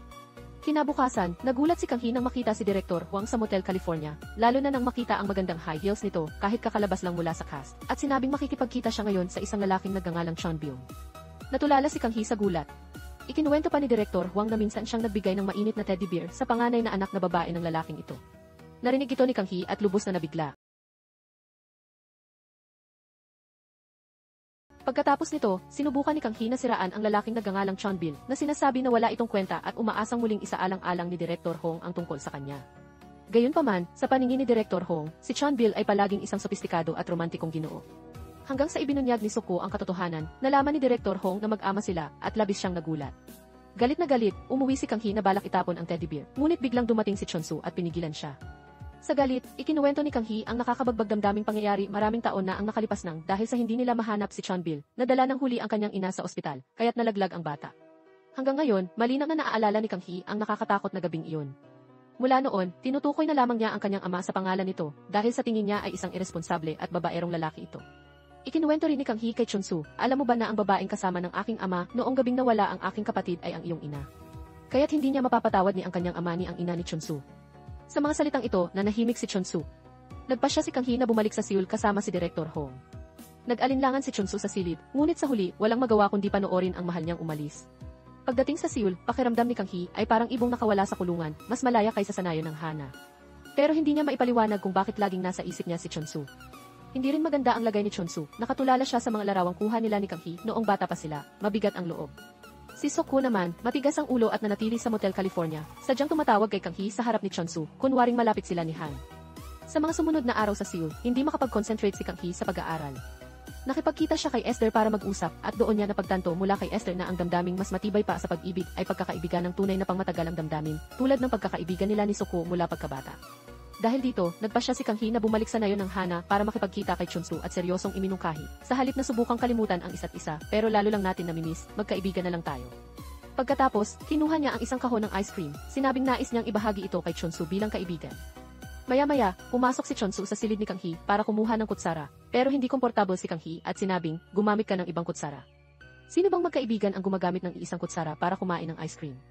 Pero biglang yumuko si Chunsu at hinahalikan siya, seryosong tinanong, kaya mo bang maging kaibigan lang ako? Kasi ako, ayokong maging kaibigan mo lang. Pagkatapos, lalong naging mainit ang halikan at hindi na rin tumanggi si Kang Hee, tinanggap niya ang kanyang nararamdaman sa puso at katawan. Habang nasa gitna sila ng matamis na halikan, narinig ang pamilyar na boses ng ama ni Kang Hee mula sa labas, anak ko, anak ni Chanbil, buksan mo ang pinto para kay Papa. Nataranta si Kang Hee, itinulak si Chunsu para magtago at nagmadaling ayusin ang silid. Habang nakikipag-usap si Kang Hee sa kanyang ama, biglang dumating si Suko, balak pumasok sa silid ni Kang Hee. Mabilis siyang hinila ni Kang Hee palayo, pero sa isip niya, paulit-ulit ang mga intimate na sandali nila ni Chunsu. Nag-aalala siya kung galit ba sa kanya si Chunsu. Pagbalik sa silid, wala na si Chunsu. Sa sandaling ito, si Chunsu, na nasa katabing silid, ay hindi mapigilan ang pag-iisip kay Kang Hee at ang pag-alala sa kanilang mainit na halikan kanina. Tumawag si Kang Hee para makipagkita kay Chunsu at nag-ayos sila ng pagkikita sa rooftop. Doon, muling tinanong ni Chunsu si Kang Hee, kaya mo bang maging kaibigan lang ako? Ang halikang iyon ay napatunayan na ang lahat. Pero mariin itong itinanggi ni Kang Hee, ano ba ang halikan? Pwede pa rin tayong maging magkaibigan lang. Pagkatapos ng gabing iyon, hindi mo ba iyon ginawa sa iba? Walang magawa si Chunsu kundi sumagot, kung alam ko lang na aalis ka, hindi sana kita hinintay. Wala ba talagang halaga sa'yo ang unang pagkakataon natin? Sumalungat si Kang Hee, iba noon, iba ngayon. Kapag natapos ang proyekto, aalis pa rin ako, at ikaw, mananatili ka rito sa nayon ng Hana. Kaya't itigil na natin ito. Walang magawa si Chunsu habang tinitingnan ang babaeng mahal niya, at napilitan siyang sumang-ayon. Sa mga sumunod na araw, tuwing makikita si Kang Hee, sadyang umiiwas si Chunsu, kahit noong pumunta si Kang Hee sa kanyang veterinary clinic, sinabing gusto niyang uminom ng chrysanthemum tea. Malamig lang na naghanda ng tsaa si Chunsu at sinabihan siyang uminom na at umalis. Nadismaya si Kang Hee, pero nang makitang lumabas si Chunsu nang walang scarf, bumili siya ng isa para sa kanya at isinabit ito sa pinto ng silid ni Chunsu. Subalit kalaunan, nakita niyang ibinalik ito ni Chunsu sa harap ng kanyang pinto. Galit na galit, kumatok si Kang Hee sa silid ni Chunsu, sinisisi siya sa pagtanggi sa kanyang mabuting intensyon. Galit ding sumagot si Chunsu, ibigay mo na lang iyang scarf sa boyfriend mo. Parang batang nasaktan si Chunsu, tumangging magpaliwanag pa at tumalikod na lang. Kinabukasan, dumating si Doktora Nanbu sa construction site, humihingi ng tulong kina Kang Hee at Suko para gumawa ng kulungan para sa isang bagong dating na asno sa klinika. Sa pagkakakita kay Suko, agad na naramdaman ni Chunsu ang tensyon. Nagsimula ang dalawang lalaki ng isang tahimik na labanan, mula sa pag-aagawan ng kahoy hanggang sa mga patot sa dahan. Nakita ito ni Kang Hee at agad na namagitan, mabilis na tinulungan ang dalawa na magdisenyo ng kulungan gamit ang kanyang mga profesional na kagamitan at teknikal na kasanayan, na nagresulta sa isang mabilis at magandang trabaho na hinangaan ni Nanbu. Umiti lang si Kang Hee, ipinaliwanag na dahil gusto niyang magtayo ng sariling tahanan, matagal na siyang natuto at nagsaliksik, at sa kanyang plano ng bahay sa hinaharap, may espasyo para kay Chunsu. Pero sa halip na maantig, malamig na sumagot si Chunsu, baka isang araw, dalhin ko rito ang asawa at anak ko, na nagpagalit kay Kang Hee. Hinawakan niya ang braso ni Suko, sinabing may date sila ng gabing iyon at aalis na. Habang lumalalim ang gabi, naalala ni Chunsu ang mga alaala ng kabataan, malinaw na malinaw ang araw na iginuhit ni Kang Hee ang bahay sa niebe at ang pangako na magtatayo sila ng tirahan para sa kanilang dalawa, kasama ang silid para kay Chunsu. Sa kalungkutan, hinanap ni Chunsu ang alak para maibsan ang sakit. Sa bar, nakita niya si Suko kasama ang isang babaeng hindi pamilyar na masayang nagpapakain sa isa't isa. Hindi napigilan ni Chunsu ang inis, lumapit siya kay Suko at diretsahang tinanong kung sino ang babae at kung alam ba ito ni Kang Hee. Napansin ang hindi pagkakaunawaan, mabilis na nagpaliwanag ang babae, magkaibigan lang kami. May asawa na ako at buntis sa unang anak. Narinig ito, kahit si Suko ay hindi makapaniwalang nagulat, niyakap niya ang matalik na kaibigan at binati ito. Pagkaalis ni Esther, nagpatuloy sa pag-inom sina Suko at Chunsu, at nagsimula silang magtalo kung sino ang tunay na mabuti kay Kang Hee. Buong tiwala si Suko na, sa mundong ito, anumang gusto ni Kang Hee, kaya kong ibigay. Umisi lang si Chunsu, sinabing, ang tunay na mabuti ay yung laging iniisip si Kang Hee, kahit hindi pa laging kasama. Sa tuwing pumupunta ako sa templo o simbahan, lagi akong nananalangin para sa kaligayahan niya. Agad na sumalungat si Suko, hindi mo pwedeng ipaubaya ang kaligayahan ni Kang Hee sa mga Diyos. Ako mismo ang magbibigay niyan sa kanya. Dagdag pa niya, ayaw ni Kang Hee na malaman ng iba ang nakaraan niya, at iyan ang kahinaang hindi mo malalampasan, Chunsu. Nagpatuloy ang matinding pagtatalo hanggang sa pareho silang malasing. Pagkagising, gulat na gulat si Suko nang makitang yakap-yakap niya si Chunsu sa kama. Parehong nagpanik at sumumpang walang masamang nangyari sa kanila. Nang kumalma, nag-alok si Suko ng pagkakaibigan kay Chunsu. Pagkatapos ng ilang pag-aalinlangan, nakipagkamay si Chonsu, pero sa loob-loob niya, itinuring pa rin niya si Soku bilang kaaway. Pagkatapos, pumunta sina Chonsu at Soku sa construction site kung saan nagtatrabaho si Kang Hee. Sinabi ni Chonsu kay Kang Hee na dapat silang maging magkaibigan tulad nina Soku at Esther, at inilahad niya ang kamay para makipagkamay. Mabilis na hinila ni Soku si Kang Hee para makipagkamay kay Chonsu, at binati ang pagkakaibigan nila na sana ay magtagal magpakailanman. Samantala, si Doktora Nanwoo ay nagulat nang makatanggap ng bulaklak at tiket sa konsyerto mula umano kay Chonsu na may temang gusto mo bang pakasalan ako. Nag-alala si Nanwoo at nagtanong kay Aryum kung baka itinuring siya ni Chonsu bilang pamalit. Nalaman ni Chonsu ang tungkol sa bulaklak at tiket, kaya't nagmadali siyang tanungin ang kanyang ina kung bakit niya ito ginawa. Walang pakialam ang sagot ng ina, kailangan mong bilisan, anak, malapit na rin akong magpakasal ulit. Walang nagawa si Chonsu kundi umalis. Pagsapit ng gabi, nagkita sina Kang Hee at Nanwoo at nalaman niyang mula kay Chonsu ang bulaklak na hawak nito. Nagbago ang ekspresyon ni Kang Hee, binati si Nanwoo, pero pagtalikod, hindi niya napigilan ang sipain ang lata sa paanan niya.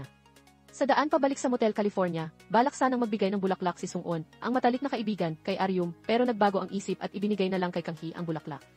Sa sandaling iyon, dumating si Chonsu na nakatitig sa bulaklak sa kamay ni Kang Hee bago balak umalis. Tinawag siya ni Kang Hee, sinisisi siya, parang hindi mo pa ako binigyan ng bulaklak kahit kailan. Pero pagkatapos ng ilang pag-aalinlangan, nagbago ang isip niya, wag mo na akong bigyan ng bulaklak, baka magselos pa ang girlfriend mo. Kinabukasan, maayos ang takbo ng konstruksyon at nagpasya si Kang Hee na bumalik sa Seoul ng ilang araw. Pero sa bus, nagulat siya nang makitang nakaupo roon si Chonsu. Nagpaliwanag si Chonsu, may mga bagay akong kailangang ayusin sa Seoul. Nagkausap sila ng may pagkailang. Tinanong ni Chonsu kung kamusta ang buhay ni Kang Hee sa Seoul. Sumagot si Kang Hee, para sa akin, ang Seoul ay parang basang biskwit, walang lasa. Bigla niyang naalala ang isang alaala mula pagkabata. Noon sa probinsya, may isang nagtitinda ng biskwit. Tuwing makikita natin siya, lagi tayong nag-aalala, natatakot na baka may problema ang biskwit niya. Sa tag-ulan, nag-aalala tayo na mabasa siya, sa maalikabok na panahon, nag-aalala rin tayo. Kahit sa tag-araw na mainit, natatakot kami na baka masira ang biskwit. Ngayon, kapag naaalala ko, ang buhay sa Seoul ay para bang basang biskwit sa panahon ng tag-ulan, walang lasa. Nagpatuloy ang kwentuhan nila hanggang sa umandar ang bus. Antok na antok si Kang Hee at sumandal sa balikat ni Chonsu. Napansin ito ni Chonsu at hinila siya para mas komportableng sumandal. Pagkagising ni Kang Hee, nangako siya, magbabayad ako sa'yo dahil pinahiram mo ako ng balikat mo. Walang utang sa pagitan natin. Sumagot si Chonsu, kung ganoon, dalhin mo ako sa isang tour sa Seoul. Iminungkahi rin niya na bisitahin ang opisina ni Kang Hee. Pagkababa ng bus at pagsakay sa subway, mas pamilyar pa si Chonsu sa sistema ng subway sa Seoul kaysa kay Kang Hee. Kumain sila ng hapunan bilang magkaibigan, at bago kumain, itinali ni Kang Hee ang buhok na hindi napigilan ni Chonsu na titigan siya. Pagkatapos, inimbitahan ni Kang Hee si Chonsu sa kanyang dorm sa Seoul. Sa harap ng maluwag at mainit na kwarto, ipinagmalaki ni Kang Hee, kailangan kong magsikap ng husto, dumaan sa iba't ibang klase ng bahay, mula sa mababang basement hanggang sa kwartong ito. Gusto kong makita mo ito. Marahang hinaplos ni Chonsu ang ulo ni Kang Hee at sinabi, napagdaanan mo na ang hirap. Sabi mo, ang Seoul ay parang basang biskwit, pero nalampasan mo ng mahusay ang lahat ng panahon dito. Ang sandaling iyon ay lubos na nagpaantig kay Kang Hee. Hindi niya napigilan at lumapit kay Chonsu, bumulong, sa tingin mo, pwede bang maghalikan ang magkaibigan? Tahimik si Chonsu, pero itinulak niya si Kang Hee at paalala, hindi naghahalikan ang magkaibigan. Lumampas na iyon sa hangganan. Bumalik sa katinuan si Kang Hee at iminungkahi na uminom sila bilang magkaibigan.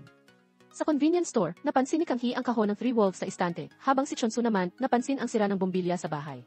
Tumawag siya kay Kang Hee at nag-aalangang humingi ng tulong sa pagbili, pero nagkamali ng intindi si Kang Hee at kumuha ng Three Wolves, pinuri pa ang kanilang telepatikong koneksyon. Pagdating sa bahay, nalaman ni Kang Hee na bombilya ang gusto ni Chonsu. Nahihiya, nagsinungaling siya, akala ko instant noodles ang gusto mo. Hindi na nag-isip si Chonsu at tumakbo sa convenience store para bumili ng bombilya, pero napatitig din siya sa Three Wolves sa istante. Pagbalik, mabilis niyang pinalitan ang bombilya, at si Kang Hee, na nasa baba, ay napatitig sa kaakit-akit na liig ni Chonsu. Pagkatapos, kinuha ni Chonsu ang isang flashlight, umupo sa sofa malapit kay Kang Hee, at biglang tinanong, gusto mo bang matulog sa akin? Natulala si Kang Hee, naalala ang araw ng pamamaalam 15 taon na ang nakalipas, nang tinanong niya rin si Chonsu ng ganoong tanong. Napagtanto niyang nagbibiro lang si Chonsu, kaya kinurot niya ang pisngi nito tulad noong dati. Pagkatapos ng mapaglarong sandali, tumakbo si Chonsu sa banyo, tiningnan ang sarili sa salamin, at sinabing magkaibigan lang sila ni Kang Hee.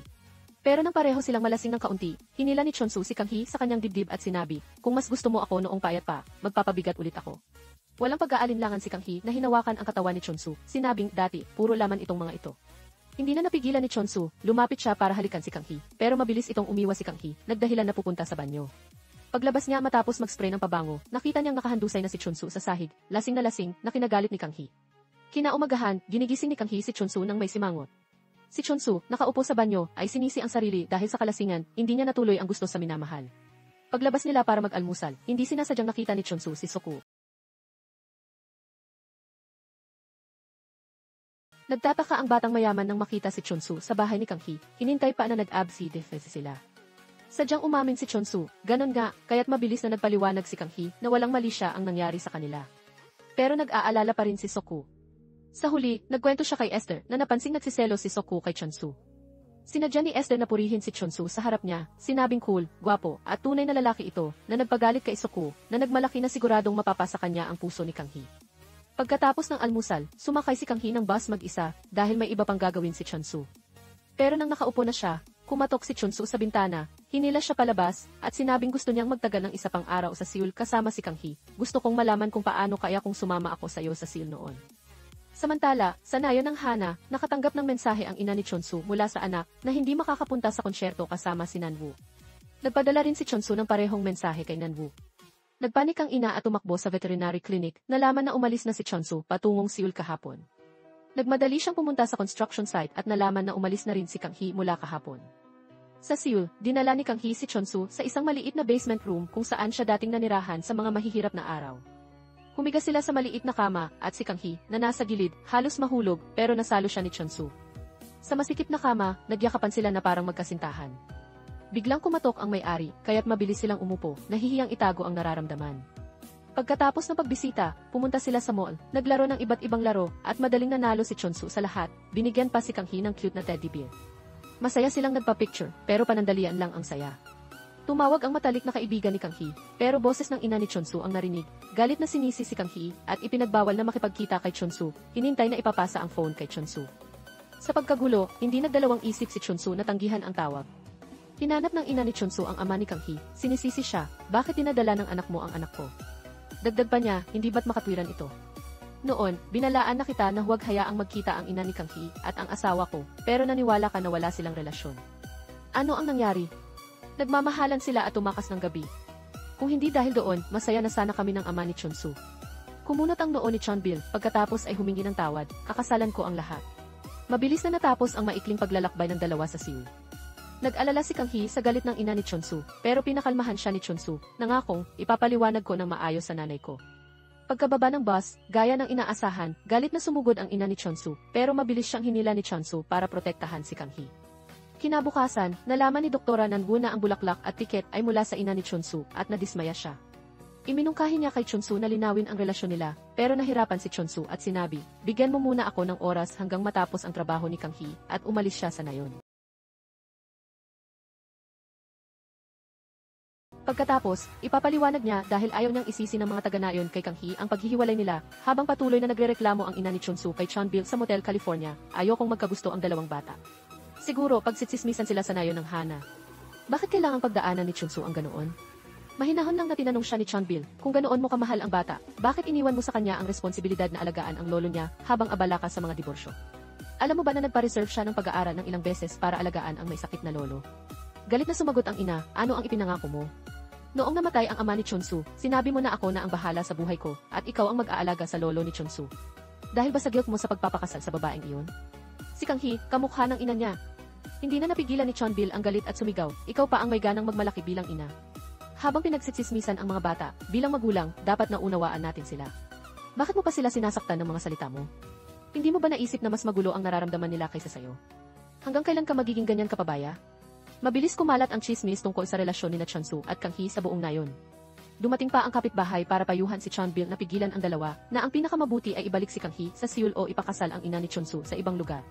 Ang nakakainis na kaibigan ni Han John ay nangalap pa ng mga kaibigan para suportahan ang ina ni Chunsu, at nagsampa ang nayon ng reklamo na maingay ang construction site ni Kang Hee, na naging dahilan ng pansamantalang pagtigil ng proyekto. Sa gitna ng tensyon, hindi sumagot si Kang Hee at nagplano na bumalik sa Seoul. Bago umalis, seryoso siyang nakipag-usap sa ina ni Chunsu, pero ang unang salita nito ay panlalait sa ina ni Kang Hee, kawawa ka naman, anak ng ganyang ina. Galit na sumagot si Kang Hee, kung kinuha ng ina ko ang asawa mo, tama lang nakunin ko ang anak mo. Nagalit ang ina ni Chunsu at nawalan ng kontrol. Biglang dumating si Chunsu at para protektahan si Kang Hee, mabilis niyang dinala ang ina palayo sa motel. Nang gabing iyon, malungkot na nakaupo si Kang Hee mag-isa sa parke. Dumating si Sokuo mula sa kung saan, binigyan siya ng kahon ng regalo, at sinabi, gamitin mo ako para lumikha ng chismis na mas malaki kaysa sa nararanasan mo. Hindi rin magaan ang loob ni Chunsu, naalala ang aksidente ng ama niya noon, kung saan kasama si Kang Hee at hinimatay ang batang babae sa nakakakilabot na pangyayari. Kinabukasan, inimbitahan ni Chunsu ang ina para maghapunan, at natuwa ito, akalang nagbago na ang isip ng anak. Pero naalala ni Chunsu ang pangyayari noon, kung kailan dinala sila ng ama ni Chunsu at ina ni Kang Hee sa isang outing, masaya sila bilang magkaibigan. Inamin ni Chunsu na palagi niyang hinangaan ang ugali ng ina ni Kang Hee, at buong pusong sinabi, noon, madalas kong hinintay na sana ang ina ni Kang Hee ang nanay ko. Mas mahal ko siya kaysa sayo. Dahil sa ganitong pag-iisip, hinayaan ko na lang nasaktan mo ang damdamin ko habang lumalaki. Tinanggihan ko ang pag-alis kasama si Kang Hee patungong Seoul, at para sayo, tinawag kong tatay ang mga estrangherong dinala mo sa bahay. Akala ko, iyon ang parusa ko dahil hindi kita tunay na mahal. Pero ngayon, pakiramdam ko, nabayaran ko na ang lahat ng utang. Kaya babalik ako sa kanya, at hindi ko na siya gagawing kaibigan lang. Pagkatapos ipaliwanag sa ina, mabilis na tumakbo si Chunsu kay Kang Hee, hinila siya sa isang maliit na eskinita, at hindi napigilan ang sarili na halikan siya ng buong puso. At matapang na iminungkahi, mag-date na tayo. Sa nakalipas na panahon, nabuhay ako para pasayahin ang lahat sa paligid ko, pero ngayon, susundin ko ang puso ko. Mula ngayon, ikaw lang ang gagawin kong masaya. Narinig ang mga maiinit na salitang ito, ngumiti si Kang Hee, hinintay si Chunsu, at mahigpit na niyakap ang kanyang lalaki. Maya-maya, masayang bumalik si Kang Hee sa Motel California, pero biglang naalala ang isang bagay at mabilis na tumawag, pero walang sumagot sa kabilang linya. Ang hinintay niyang tawagan ay si Suko, na hindi sumagot dahil abala sa pagpaplano ng ingranding proposal. Naguluhan, nag-text si Kang Hee kay Suko, pero kahit anong isulat, hindi niya alam kung paano magsisimula.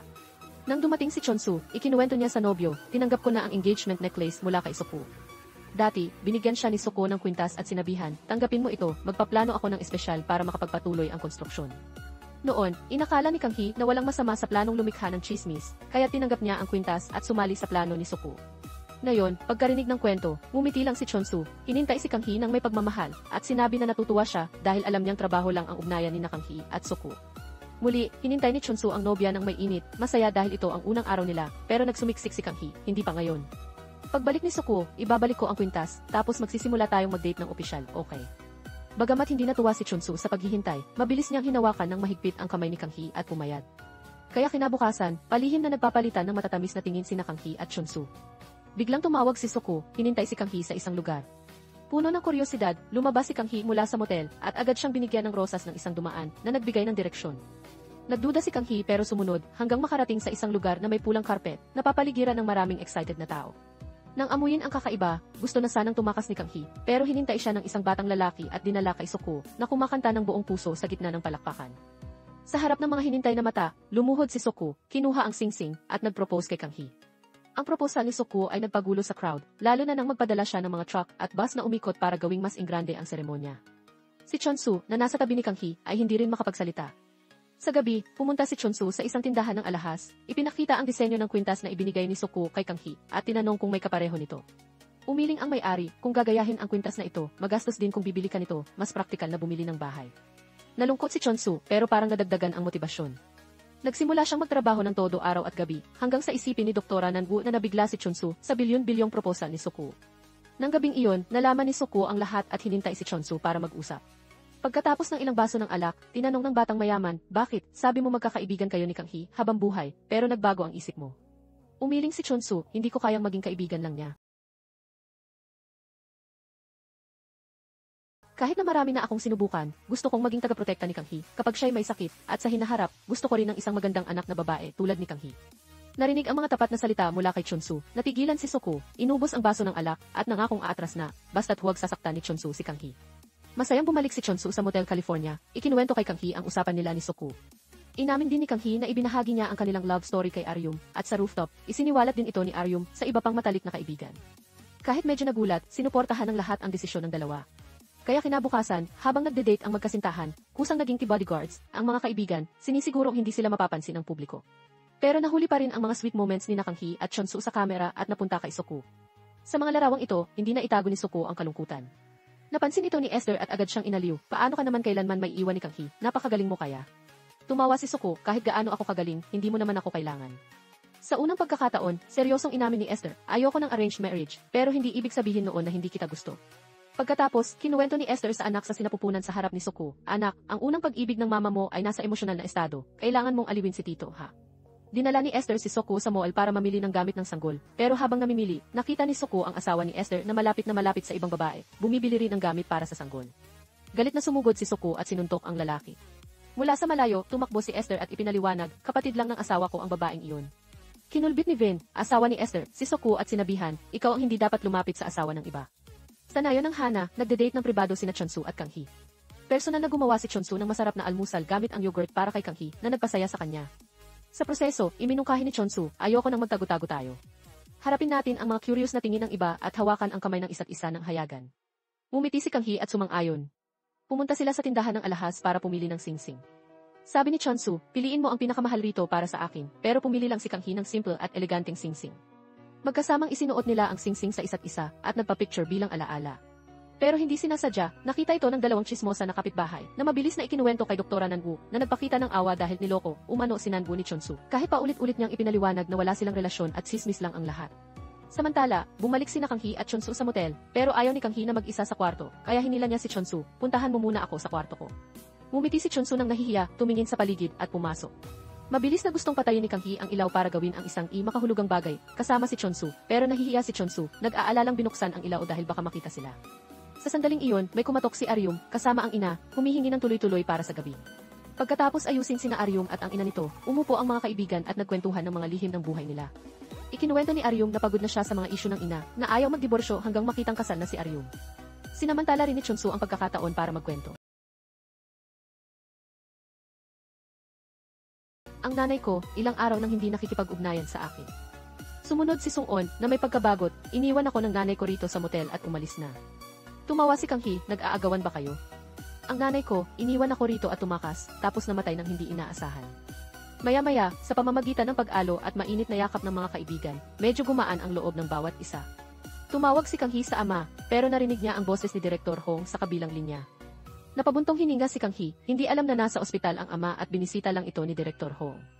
Bumalik si Chonbil sa kanyang silid sa ospital, nakatingin sa pasyente sa kabilang kama na masayang nakikipag-usap sa anak sa telepono.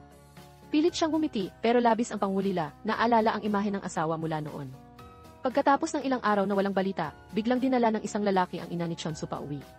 Magalang na nagbigay ng calling card ang lalaki kay Chonsu, ipinaliwanag na nagkataong nakita niya ang ina nito, kaya dinala pauwi.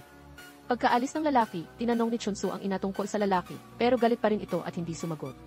Samantala, kailangang bumalik si Kang Hee sa Seoul ng ilang araw. Mahigpit niyang niyakap ang nobyo, sinabing ayaw niyang iwan ito kahit isang minuto. Pagdating sa Seoul, hinintay niya si Soko sa opisina para isauli ang kwintas na ibinigay nito.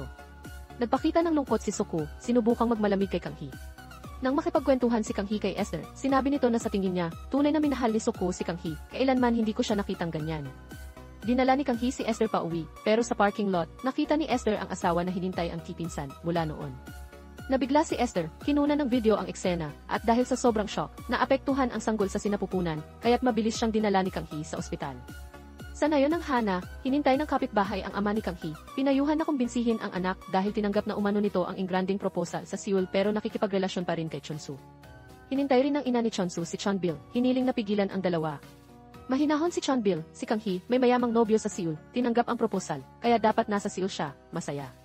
Bakit pa makikipagrelasyon kay Chonsu at pagsitsismisan dito? Ang anak ko, top designer sa Seoul. Ano ang mapapala niya sa isang rural veterinarian? Ang sarkastikong salita ni Chonbil ay nagpatikom ng bibig sa ina ni Chonsu. Nang gabi, pagbalik ni Kang Hee mula Seoul, seryosong tinanong siya ng ama, kung sasabihin kong hindi ako nagde-date kay Direktor Hong, kaya mo bang makipaghiwalay kay Chonsu?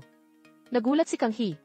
Maya-maya, hinintay ni Chonbil si Chonsu sa isang pribadong silid, tapat na sinabi, alam ko, mahal mo ang nayon ng Hana, pero si Kang Hee, kabaligtaran. Ayokong maghirap kayong dalawa, kaya't huwag niyong gawing masyadong mahirap ang buhay. Narinig ang pagsalungat ng ama ni Kang Hee, malungkot na kinuwento ito ni Chonsu kay Kang Hee, pero nagdesisyon si Kang Hee na huwag pansinin. Matapang nilang pinlanong pumunta sa Seoul ng magkasama. Bago umalis, hindi sinasadyang nakita ni Kang Hee ang ina ni Chonsu, na umiiyak at nagsabi ng masasakit na salita, kakarmahin ka rin tulad ng ina mo. Naalala ni Kang Hee na ilang araw bago, kasama niya si Chonsu. Nagtinginan sila sa mga larawan nila noong bata pa, kasama ang ina ni Kang Hee at ama ni Chonsu. Ngumiti si Kang Hee habang nagkukwento, noon, hinintay ko na sana ang tatay mo ang tatay ko, kasi lagi niyang pinapangiti ang nanay ko. Inamin din ni Chonsu, noong bata ako, ganon din ang naisip ko. Habang nag-uusap, pareho silang nakaramdam ng pagkakasala, siguro noon pa man, kasabwat na tayo nila. Tama ba ang ginawa natin, Chonsu? Bumalik sa kasalukuyan, habang papunta sa Seoul, magulo ang isip ni Kang Hee, naisip pa niya ang isang aksidente sa harapan at hinintay si Chonsu na itigil ang sasakyan. Nagkagulo si Chonsu at hindi agad nakareact sa paparating na sasakyan mula sa kabilang direksyon, kaya't sumalpok ang sasakyan sa gilid ng kalsada. Sa Motel California, nakatanggap ng urgenteng tawag mula sa ospital si Chonbil, kaya't nagmadali ang ina ni Chonsu at ama ni Kang Hee na pumunta roon. Sa kabutihang palad, walang masamang nangyari kay Chonsu, habang si Kang Hee ay pansamantalang nawala ng malay dahil sa takot. Nakatingin ang ina ni Chonsu kay Kang Hee, sinisisi ang sarili sa mga sinabi, "Gumising ka na, wag mo kaming pag-alalahin." Sa kabutihang palad, nagmulat ng mata si Kang Hee. Dinala siya ni Chonbil pabalik sa motel, at nanatili siya sa tabi ng kama ng anak buong gabi para alagaan. Biglang tinanong ni Kang Hee ang ama, "Bakit hindi ka dumating noon?" Nahihiyang ipinaliwanag ni Chonbil, "Hindi ako makapunta noon dahil sa isang mahalagang pangako. Pasensya na, masyado akong bata noon." Maya-maya, nag-isa si Chonbil, naalala ang nangyari mahigit 25 taon na ang nakalipas. Kahit alam niyang hinintay siya ng asawa at anak para umalis ng Korea, patungong California sa Amerika, abala siya sa paghabol ng perang ninakaw sa kanya, pera na para sana sa pagbabalik ng asawa sa Amerika. Hinintay ng mag-ina si Chonbil hanggang gabi, hindi alam na naaresto siya dahil sa gulo, aya't hindi niya naabutan ang asawa. Sa alaala rin ni Kang Hee, isang gabi mahigit 25 taon na ang nakalipas, nakita niyang umiiyak ang ina ni Chonsu, kaya't sinundan nila ng kaibigang kababata ang sasakyan ng ama ni Chonsu, at nasaksihan ang bangkay ng ama ni Chonsu at ina ni Kang Hee. Ngayon, sa pag-alala, paulit-ulit na lumilitaw sa isip ni Kang Hee ang malabong mga imahe ng pagtakas niya mula sa aksidente ng ina noon, na pagtanto na maraming alaala mula sa panahong iyon ang kanyang nakalimutan. Dahil sa balitang ito, maaga siyang lumabas at hinintay siya ni Chonsu. Nang makita ang nobya, nakahinga ng maluwag si Chonsu. Tinanong siya ni Kang Hee, "Parang narito ka na noon, hinintay mo ako, di ba?" Nagbago ang ekspresyon ni Chonsu, pero itinanggi niya, "Hindi ko ginawa yon." Pagkatapos, mahigpit niyang niyakap ang nobya para aliwin. Naiirita si Aryum sa isang lalaking mayabang na nagsabing abala siya pero nagpunta sa trabaho niya para iayain siyang kumain. Dahil hindi niya gusto ang ugali nito, tinanggihan siya ni Aryum pero hinila siya nito papunta sa sasakyan. Sa tamang oras, dumating si Sung-on at sinabing dadalhin niya si Aryum palayo. Ikinuwento ito ni Aryum kay Kang Hee, sinabing wala siyang nararamdaman sa mga lalaking ipinapakilala sa kanya, pero pinipilit siya ng ama na magpakasal sa mga matagumpay na lalaki. Pinayuhan siya ni Kang Hee na subukang labanan tulad ng ginawa nila ni Chonsu. Sa payo ni Kang Hee, nagpasya si Aryum na dalhin si Sung-on para ipakilala sa ina, pero hindi inaasahan, walang sabi-sabing sinampal ng ina si Aryum at sinisi si Kang Hee, "Nagde-date ka ng tagapagmana ng hotel, pero hinikayat mo si Aryum na makipagrelasyon sa isang ulila." Walang pinag-aralan at manggagawa lang ng kamay, ha? Sa harap ng mga panlalait at panghahamak, hindi nakipagtalo si Sung-on, humingi lang ng paumanhin at malungkot na umalis, alam ang kanyang lugar. Nang gabing iyon, hinintay ni Kang Hee si Sung-on, binigyan siya ng yakap bilang pag-alo, at tinanong, "Gusto mo bang sumama sa akin sa Seoul?" Pero tumanggi si Sung-on at biglang naalala ang kanyang pagkabata. Maraming taon na ang nakalipas, iniwan siya ng mga magulang sa motel ng pamilya ni Kang Hee. Kahit lumaki na, wala siyang birth certificate o opisyal na pangalan. Iniwan lang ng mga magulang ang isang liham, nangakong babalik para sunduin siya. Kaya't sa presinto, inampon siya ni Chonbil, binigyan ng tahanan hanggang bumalik ang mga magulang niya. Mula noon, itinuring na ni Kang Hee si Sung-on bilang kapatid. Ngayon, sa pag-alala, umiling lang si Sung-on, sinabing kailangan niyang maghintay sa mga magulang kahit alam niyang malabo iyon. Kinuha niya ang isang mahalagang larawan siya, kasama ang ina ni Kang Hee, noong bata pa at emosyonal na sinabi, "Sabi ng nanay mo, tawagin ko siyang nanay." Nakatingin si Kang Hee sa larawan ng ina, labis ang nadama, sinisisi ang sarili dahil bata pa, ayaw niyang magpa-picture kasama ang ina kahit pinipilit nito. Kinabukasan, matamis na nagyakapan sina Kang Hee at Chonsu tulad ng dati. Sinabi ni Kang Hee na aalis siya patungong Seoul, binmen ang tungkol kay Soo-koo, dahil kay Soo-koo, nagkaroon ako ng mas maraming oras dito. Medyo nagselo si Chonsu, gustong malaman kung naantig ba si Kang Hee sa proposal ni Soo-koo. Nagbiro si Kang Hee, syempre, bakit hindi? Lalong nagselo si Chonsu at nagbanta, "Kung hindi ka mabilis na bumalik, pagbalik mo, gagawa rin ako ng ganitong ingranding proposal." Sabay silang natawa, parehong introvert. Pagbalik sa Seoul, sinisi ni Kang Hee si Soo-koo dahil madalas nagkakamali sa trabaho. Pagkatapos ng ilang pagsaliksik, napansin ni Kang Hee na ang pagkalito ni Soo-koo ay hindi dahil sa kanya, kundi sa issue ng asawa ni Esther. Ikinuwento ni Soo-koo, "Nag-alinlangan ako, kaya't inimbestigahan ko ang asawa ni Esther. Nalaman ko, ang pinsan niya ay dating nobya. Hindi ko alam kung paano sasabihin kay Esther, baka hindi niya kayanin ang gulat." Pero prangkang sinabi ni Kang Hee, alam na ni Esther ang totoo noon pa. Lalong naguluhan si Soo-koo. Pagdating sa dorm, nagsimulang maglinis si Kang Hee at nakita ang teddy bear sa ilalim ng sofa. Sinubukan niyang abutin ito at ang eksenang iyon ay biglang nagpaalala ng nakalimutang alaala mula maraming taon na ang nakalipas. Sa isang saglit, bumalik si Kang Hee sa kanyang batang bersyon na nagsabi na wala ang teddy bear mo noong araw na namatay ang nanay mo. Sa sandaling iyon, bumalik ang lahat ng masasakit na alaala sa puso ni Kang Hee. Kinaumagahan, bumisita siya sa funeral parlor para sa ina, tinitingnan ang larawan nito habang hindi mapigilan ang luha. Naalala niya, maraming taon na ang nakalipas, nang hindi na makapaghintay ang ina sa asawa, dinala siya pabalik sa motel para matulog. Nagising ang batang Kang Hee sa gabi, natatakot na iwan siya ng ina, kaya't itinali niya ang isang sinulid sa paa ng ina at sa kanyang paa. Pero kinabukasan, natanggal ang sinulid at wala na ang ina sa tabi niya. Pagkatapos, Nakita niya mismo ang ina niya at ama ni Chunsu na nag-uusap ng pribado, at dahil natakot siyang iwan ng ina, itinago ni Kang Hee ang isang teddy bear sa exhaust pipe ng sasakyan ng ama ni Chunsu na naging sanhi ng aksidente.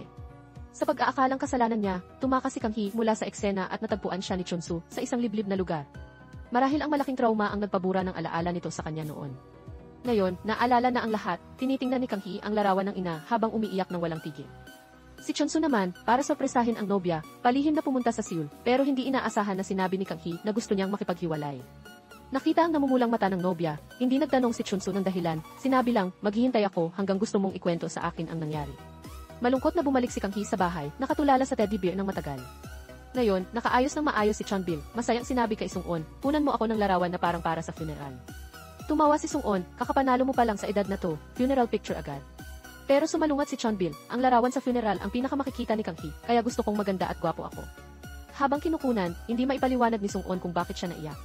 Pagbalik ni Kang Hee sa Motel California, narinig niya ang tugtog ng ama mula sa katabing silid, ay halong nostalgia.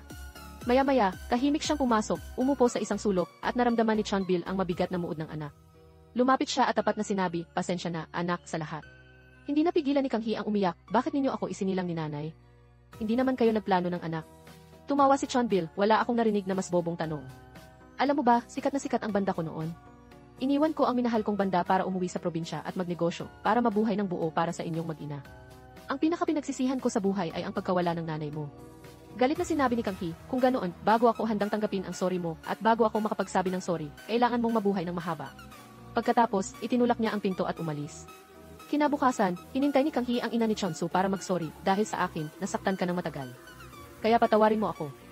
Nagulat ang ina ni Chunsu, akalang may hidden camera, pero ang sinseridad ni Kang Hee ay nagpabigla sa kanya. Pagkatapos, hinintay ni Kang Hee si Chunsu, at nang muling gustong magsabi ng hiwalay, pinutol ni Chunsu ang usapan at tinanggihan ang ideya. Sinabi niyang gusto niyang maging aktibo kahit isang beses, ipahayag ang nararamdaman kay Kang Hee, kung mawala ka sa buhay ko, mawawala rin ako sa sarili ko. Ang layunin ko sa buhay ay maging number 1 sa puso mo. Nasira ako noon nang hindi kita nasundan sa Seoul 15 taon na ang nakalipas, at hindi ko hahayaang maulit iyon.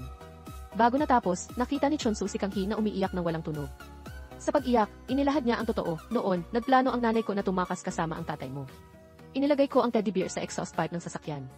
Ang aksidente ng tatay mo ay dahil sa akin. Ako ang pumatay sa nanay ko at tatay mo. Ako ang nagnakaw ng buong pamilya mo, nagpasakit sa tatay ko. Ako ang pumatay. Hindi agad natanggap ni Chunsu ang sinabi ni Kang Hee. Lumuluha, hinintay niya si Kang Hee na huwag magsalita ng ganoon, pero henwol lang si Kang Hee, Chunsu, mahal kita, at tumalikod. Nakita ang papalayo niyang nobya, hinabol siya ni Chunsu, hinintay, at mahigpit na niyakap, sinabing, maghihintay ako rito hanggang bumalik ka. Pero matigas ang desisyon ni Kang Hee na umalis. Nag-iisang bumalik si Chunsu sa Motel California, at doon, hinintay siya ng receptionist para tulungan si Chonbil patungong Seoul. Ang destinasyon ng dalawa ay isang general hospital, kung saan naroon din si Director Ho. Habang hinintay ang tawag sa pangalan ni Chonbil, hindi mapakali si Chunsu at sumunod, at nagulat sa balita ng doktor, may cancer si Chonbil, at lumalala ang kondisyon niya. Ang tanging paraan para bumuti ang kalagayan ay ang chemotherapy. Samantala, dumiretso si Kang Hee sa isang simbahan sa Seoul, kung saan nagkumpisal siya sa Diyos, pumatay ako ng tao. Pinatay ko ang nanay ko at tatay ni Chunsu, at nakalimutan ko ito sa loob ng 25 taon.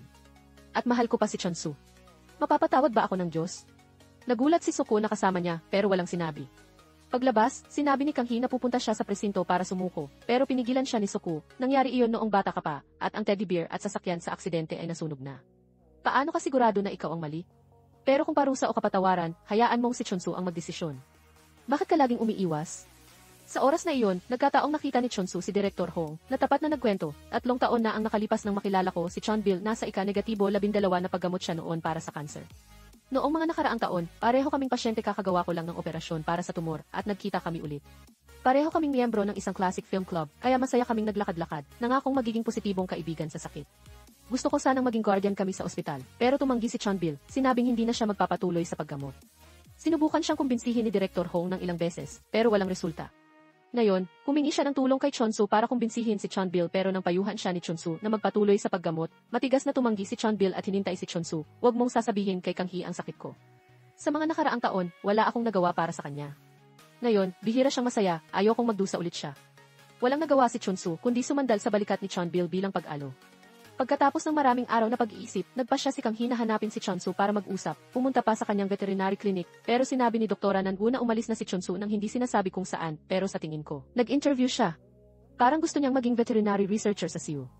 Malungkot na tinawagan ni Kang Hee si Chonsu, pero kasama nito si Chonbil kaya't hindi sumagot. Sa kabilang banda, hinintay ni Aryum si Sung-on, tapat na humingi ng tawad, pasensya na sa mga sinabi ng nanay ko. Pero ang pagkakaroon lang ng grade 2 education ay pwedeng baguhin. May teaching certificate ako at matutulungan kitang maghanda para sa high school equivalency exam pag-isipan mo. Nahiyang umalis si Aryum at nagdalawang isip si Sung-on sa pagkakataong ito. Kamakailan, nagtatrabaho si Kang Hee sa construction site pero wala sa sarili ang isip. Nang sabihin ng mga manggagawa na bumalik na ang veterinaryo sa nayon ng Hana, agad na tumayo si Kang Hee at tumakbo para hanapin si Chonsu. Nang makita si Kang Hee na papalapit, naalala ni Chonsu ang bili ni Chonbil na huwag sabihin ang sakit niya kay Kang Hee. Dahil sa takot na masabi ito, umiwas si Chonsu, sinabing marami siyang ginagawa. Malungkot na ikinuwento ito ni Kang Hee kay Soko, tinanong din kung totoo bang aalis si Esther patungong Amerika. Tumango si Soko, walang laman ang damdamin. Para tulungan si Kang Hee, hinintay ni Soko si Chonsu sa klinik at nagsinungaling, aalis si Kang Hee patungong Amerika kasama si Esther para mag-aral. Agad na tumayo si Chonsu. Matigas ang loob na pigilan si Kang Hee sa pagtakas, hinintay ni Chonsu si Kang Hee at determinadong hinila siya sa presinto para hilingin ang pagsusuri sa ulat ng aksidenteng nangyari mahigit 25 taon na ang nakalipas. Ang pulis, kaibigan nila noong mag-aaral pa, ay pumayag tumulong. Habang hinintay ang opisyal na impormasyon, naglakad-lakad at nag-usap ang dalawa.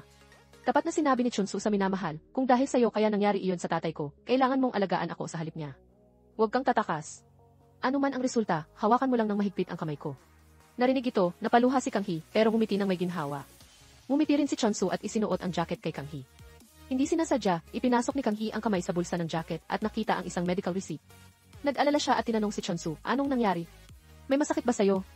Umiling si Chonsu, sinabing, sa isang kaibigang nasugatan ng kabayo iyan. Sumama ako sa ospital dahil may karanasan ako. Lubos na naniwala si Kang Hee, hinintay si Chonsu, huwag kang maglilihim sa akin pagkatapos nito, at huwag natin itulak ang isa't isa kahit anong pagsubok. Sa kabilang banda, hinintay ni Esther si Director Hong, iminungkahi na maghanap ng kapalit niya dahil isinasaalang-alang niyang bumalik sa Amerika. Pero hinintay siya ni Soko, sinisisi, bakit kailangan mong tumakas? Kasalanan ng asawa mo, hindi mo dapat iwan ang bata. Lumuluha si Esther, kaya mo ba akong pigilan na manatili sa Korea at maging single mom? Pero sinabi ni Soko, tingnan mo ng mabuti. Ang hitsura, talino at lakas mo puno ka ng karisma. Ang kulang lang sa'yo ay ang pagpili ng tamang lalaki at matutulungan kita roon para magmahal ka ng hindi nawawala ang sarili mo. Sa nayon ng Hana, ibinigay ng pulis kay Kang Hee ang ulat ng investigasyon sa aksidente noon. Pagkabasa, nalaman ni Kang Hee na ang sanhi ay ang pagdulas ng mga sasakyan at sunod-sunod na banggaan sa niebe, walang kinalaman ang pagkakasiksik niya ng teddy bear sa exhaust pipe. Sa katotohanan ito, sa wakas ay naalis ang bigat sa puso ni Kang Hee. Mahigpit na niyakap ni Chonsu ang nobya para aliwin. Pagkatapos ng yakap, hinawakan ni Chonsu ang kamay ni Kang Hee at dinala sa ina niya, opisyal na ipinakilala bilang nobya. Pero hindi kayang bitawan ng ina ni Chonsu ang nakaraan at tanggapin si Kang Hee. Malakas siyang sumigaw, kahit iwanan natin ang pagtakas ng nanay mo kasama ang tatay ni Chonsu, ang kinamumuhian ko sa'yo ay ang teddy bear mo. Paano magagawa iyon ng isang 0 taong gulang? Noon, medyo siniraan ko lang ang nanay mo, pero kinuha mo ang teddy bear at nilagay sa exhaust pipe ng sasakyan ko. Alam mo ba kung gaano katagal akong natakot magmaneho dahil sa takot? Ngayon, nasagot na ang lahat ng tanong, mabilis na lumuhod si Kang Hee, paulit-ulit na humingi ng tawad, hinintay ang kapatawaran ng ina ni Chonsu at mabilis na umalis. Ang mga alaala noon ay may sagot na. Sa gitna ng niebe, para bang yakap ni Kang Hee ang batang bersyon ng sarili, humingi ng tawad sa pagsabing mali ang pagsilang niya, humingi ng tawad sa hindi pagbigay ng pagmamahal sa sarili, nangakong magiging mas maayos ang lahat mula ngayon. Pagbalik sa Motel California, itinulak ni Kang Hee ang pinto sa silid ng ama, umupo sa tabi, at iminungkahi kay Chonbil na irehistro si Sung-on sa household registry para maging opisyal na kapatid niya at magkaroon ng tunay na tahanan. Sumang-ayon si Chonbil, matagal ko nang gustong gawin iyon, at kalahating biro, kalahating seryoso na sinabi.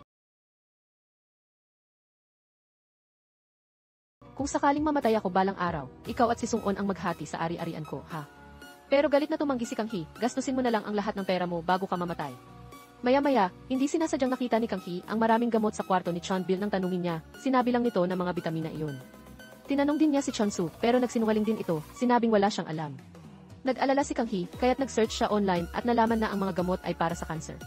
Dahil sa hinala, kinabukasan, sinundan ni Kang Hee sina Chonsu at Chonbil at napansin niyang pumunta sila sa isang nursing home. Doon, ipinakilala siya ng isang kaklase sa mga portrait ng mga yumao. Sinabing ang proyektong ito ay pinangasiwaan ng ama ni Kang Hee na gustong mag-iwan ng magagandang larawan ng mga buhay pa, pero kamakailan. Ipinasa na ito kay Sung-on, nagduda si Kang Hee, at nang makita niyang pinupunan ng ama ang form para manatili roon, nagalit siya at hinintay siyang umuwi agad. Walang choice, inamin ni Chonbil, may cancer ako. Nagulat si Kang Hee, sinisi si Chonsu sa paglilihim, pero tahimik lang si Chonsu, hindi nagpaliwanag at sumakay sa sasakyan kasama si Kang Hee pabalik sa Seoul. Kahit nagpapanggap si Kang Hee na okay lang, masarap siyang kumain, pero patuloy ang pag-agos ng luha. Sinabing, ang codfish na ito, ipinadala sa pangalan ni Aryum, pero si tatay ang tunay na nagpadala. Alam ko, pero akala ko natural lang iyon, hindi ko man lang siya pinasalamatan kahit isang beses. Nang isipin ang lahat ng ginawa ng ama para sa kanya, hindi napigilan ni Kang Hee ang umiyak ng malakas. Si tatay, lagi na lang nakakainis ang itsura, pero kung mamamatay siya, anong gagawin natin, Chunsu? Tahimik na niyakap ni Chunsu si Kang Hee bilang pag-alo, pero siya rin ay napaluha. Buong gabi, ikinuwento ni Kang Hee kay Chunsu ang mga pinagdaanan nila ng ama. Pinayuhan siya ni Chunsu para walang pagsisisi, gumugol ka ng mas maraming oras kasama siya. Kinabukasan, bumalik si Kang Hee sa bahay, ngumiti ng maliwanag bago pumasok sa kwarto ng ama, hinintay na samahan siya sa ospital para alagaan habang sumasailalim sa chemotherapy. Napansin ang lungkot ng anak, nagbiro si Chonbil, kailangan mong pumila, maraming gustong sumama sa akin doon. Tumawa si Kang Hee sa biro, pero mabilis na namula ang mga mata. Mula ngayon sa ngayon, hindi ko na ito tatanggihan ang relasyon ninyo kay Direktor Hong, pero tumawa lang si Chonbil nang walang paliwanag. Kinabukasan, hinintay ni Direktor Hong si Kang Hee. Hinikayat siyang magtiwala sa sistema ng pangangalagang pangkalusugan ng bansa at maniwala na lalabanan ng ama ang sakit. Umiti si Kang Hee, sinabing sinusuportahan niya ang pagkakaibigan ng ama at ni Direktor Hong sa kanilang sakit. Nang gabing iyon, malambing na pinatuyo ni Kang Hee ang buhok ni Chunsu. Ang mga mata ni Chunsu ay puno ng lambing, umaasang magiging ganito araw-araw. Pagkatapos, napag-usapan nila ang nursing home kung saan gustong manatili ni Chonbil, pero ayaw ni Kang Hee na pumunta roon ang ama dahil kung wala siya, magiging masyadong malungkot ang Motel California. Kaya't nagplano silang dalawa na kumbinsihin si Chonbil na manatili. Nang gabing iyon, hindi sinasadyang nalaman ni Kang Hee at Chunsu na opisyal ng magkasintahan sina Sung-on at Aryum. Pagkatapos, pumunta sila sa veterinary clinic at natuklasan na sina Doktora Nanwoo at kaibigang si Han. Sina Doktora Nanwoo at Han ay nasa yugto rin ng pag-ibig, at ang kapaligirang puno ng pagmamahal ay nagpasaya sa lahat. Si Esther naman ay nagbibigay ayos upang makahanap ng tamang lalaki, at ang nagpakilala ay walang iba kundi ang matalik na kaibigang si Suko, na lihim na sumusubaybay sa progreso ng dalawa. Nang umalis ang kadate ni Esther dahil hindi nito matanggap ang isang single mom, naguluhan si Suko at gustong magpakilala ng iba na mas mataas ang pamantayan, pero umiling si Esther. Sinabing susundin niya ang tadhana at ayaw niyang pilitin ang sarili. Sumang-ayon si Suko sa opinyon niya. Kinabukasan, nabalitaan ni Kang Hee na plano ng ama na ibenta ang Motel California, kaya't nagmaneho siya pabalik sa nayon ng Hana. Doon, iniwan ni Chonbil ang isang liham sa receptionist, sinabing umalis na ang lahat sa motel at humanap ng sariling tahanan. Ang liham ng ama ay nagpaalala kay Kang Hee ng mga alaala ng kabataan niya roon, parang kahapon lang nangyari ang lahat. Kinabukasan, dumating ang isang real estate agent para tingnan ang motel, gustong baguhin ito, pero galit na pinaalis ni Kang Hee ang bisita. Pagkatapos, bumisita siya sa ospital para makita ang ama, na tahimik na nakahiga sa kama. Hindi napigilan ni Kang Hee ang sakit sa puso, ngumiti ng pilit habang nakaupo sa tabi ni Chonbil, tinanong kung bakit gustong ibenta ang motel. Naalala ni Chonbil ang pag-uusap niya sa receptionist, ibinebenta ko ang motel dahil natatakot ako. Natatakot akong kapitan ang mga alaala rito at ayaw umalis sa mundo. Natatakot akong gustuhin pang mabuhay at maging pabigat sa mga mag-aalaga sa akin. At kung itatago ang bahay na ito, kapag namatay ako, si Kang Hee ang magdurusa sa mga alaala rito. Sa kasalukuyan, sa tanong ng anak, nagsinungaling si Chonbil, sa hinaharap, hindi ko na kayang alagaan ang sarili ko, paano pa ang motel? Tumutol si Kang Hee, iminungkahi kay Chonbil, hayaang ako ang magpatuloy sa motel. Gagawa ako ng nursing home rito para makatira ka. Sa tapat na salita ng anak, masayang pumayag si Chonbil mula noon, todo ang trabaho ni Kang Hee sa disenyo ng nursing home, araw-gabi, para matapos agad. Habang inihahanda ang plano, natapos na rin ang proyekto ng bumigyang motel na pinamahalaan ni Kang Hee. Inamin ni Suko, noon, ginamit ko lang ang pagpapanggap natin na pag-ibig. Tumawa si Kang Hee, alam ko na noon pa nawala ako sa puso mo, si Esther lang. Malinaw yun sa akin, pero kayong dalawa ang bulag. Kinabukasan, sina Suko at ang kumpanya ni Direktor Hong ay nagdaos ng opening ceremony ng bagong motel. Luhaan sa saya si Kang Hee nang makitang natapos ang proyektong hinintay niya. Pagkatapos ng event, ang mga kapitbahay na dating bumubulong tungkol kay Kang Hee ay nagbago ang tingin sa kanya, sinabing masipag at mabuting anak siya, pinupuri si Chonbil sa pagkakaroon ng ganoong anak. Biglang naramdaman ni Kang Hee ang emosyon, parang naglakbay siya ng malayo at ngayon lang nakauwi. Ang mga kaibigang dating ng asar kay Kang Hee ay dumalo rin sa opening, tapat na pinuri ang arkitektura at humingi ng tawad sa mga dating hindi pagkakaunawaan. Nang araw na iyon ay Pasko at kaarawan din ni Chonbil at Kang Hee. Masayang nagdiwang sila kasama ang mga kaibigan para sa ama. Sa mainit at masayang kapaligiran, sumayaw si Chonbil ng isang bilog. At biglang bumagsak sa lupa na nagpagulat sa lahat. Pagkatapos, tapat siyang nagpasalamat sa mga mahahalagang tao sa buhay niya, lalo na sa kanyang anak na lalaki at babae, kayong dalawa ang pinakamahalagang regalo sa akin. Narinig ito, yumakap si Kang Hee sa ama, umaasang magiging masaya siya tulad nito sa mga susunod na araw. Habang pinapanood ng iba ang pag-ulan ng niyebe sa labas ng bintana, hinila ni Kang Hee si Chunsu sa likod bahay, ginaya ang pagkain ng eksaktong 1 snowflakes, at lihim na hinintay na makasama ang unang pag-ibig ng buhay niya hanggang dulo. Sa ilalim ng maputing niyebe, mainit silang nagyakapan, humiga sa snow house na iginuhit nila at nagpalitan ng matamis na halik. Dito natapos ang pelikula. Kung nagustuhan ninyo ang kwento, pindutin ang like at subscribe para suportahan kami, ha. Magkita ulit tayo sa ibang video.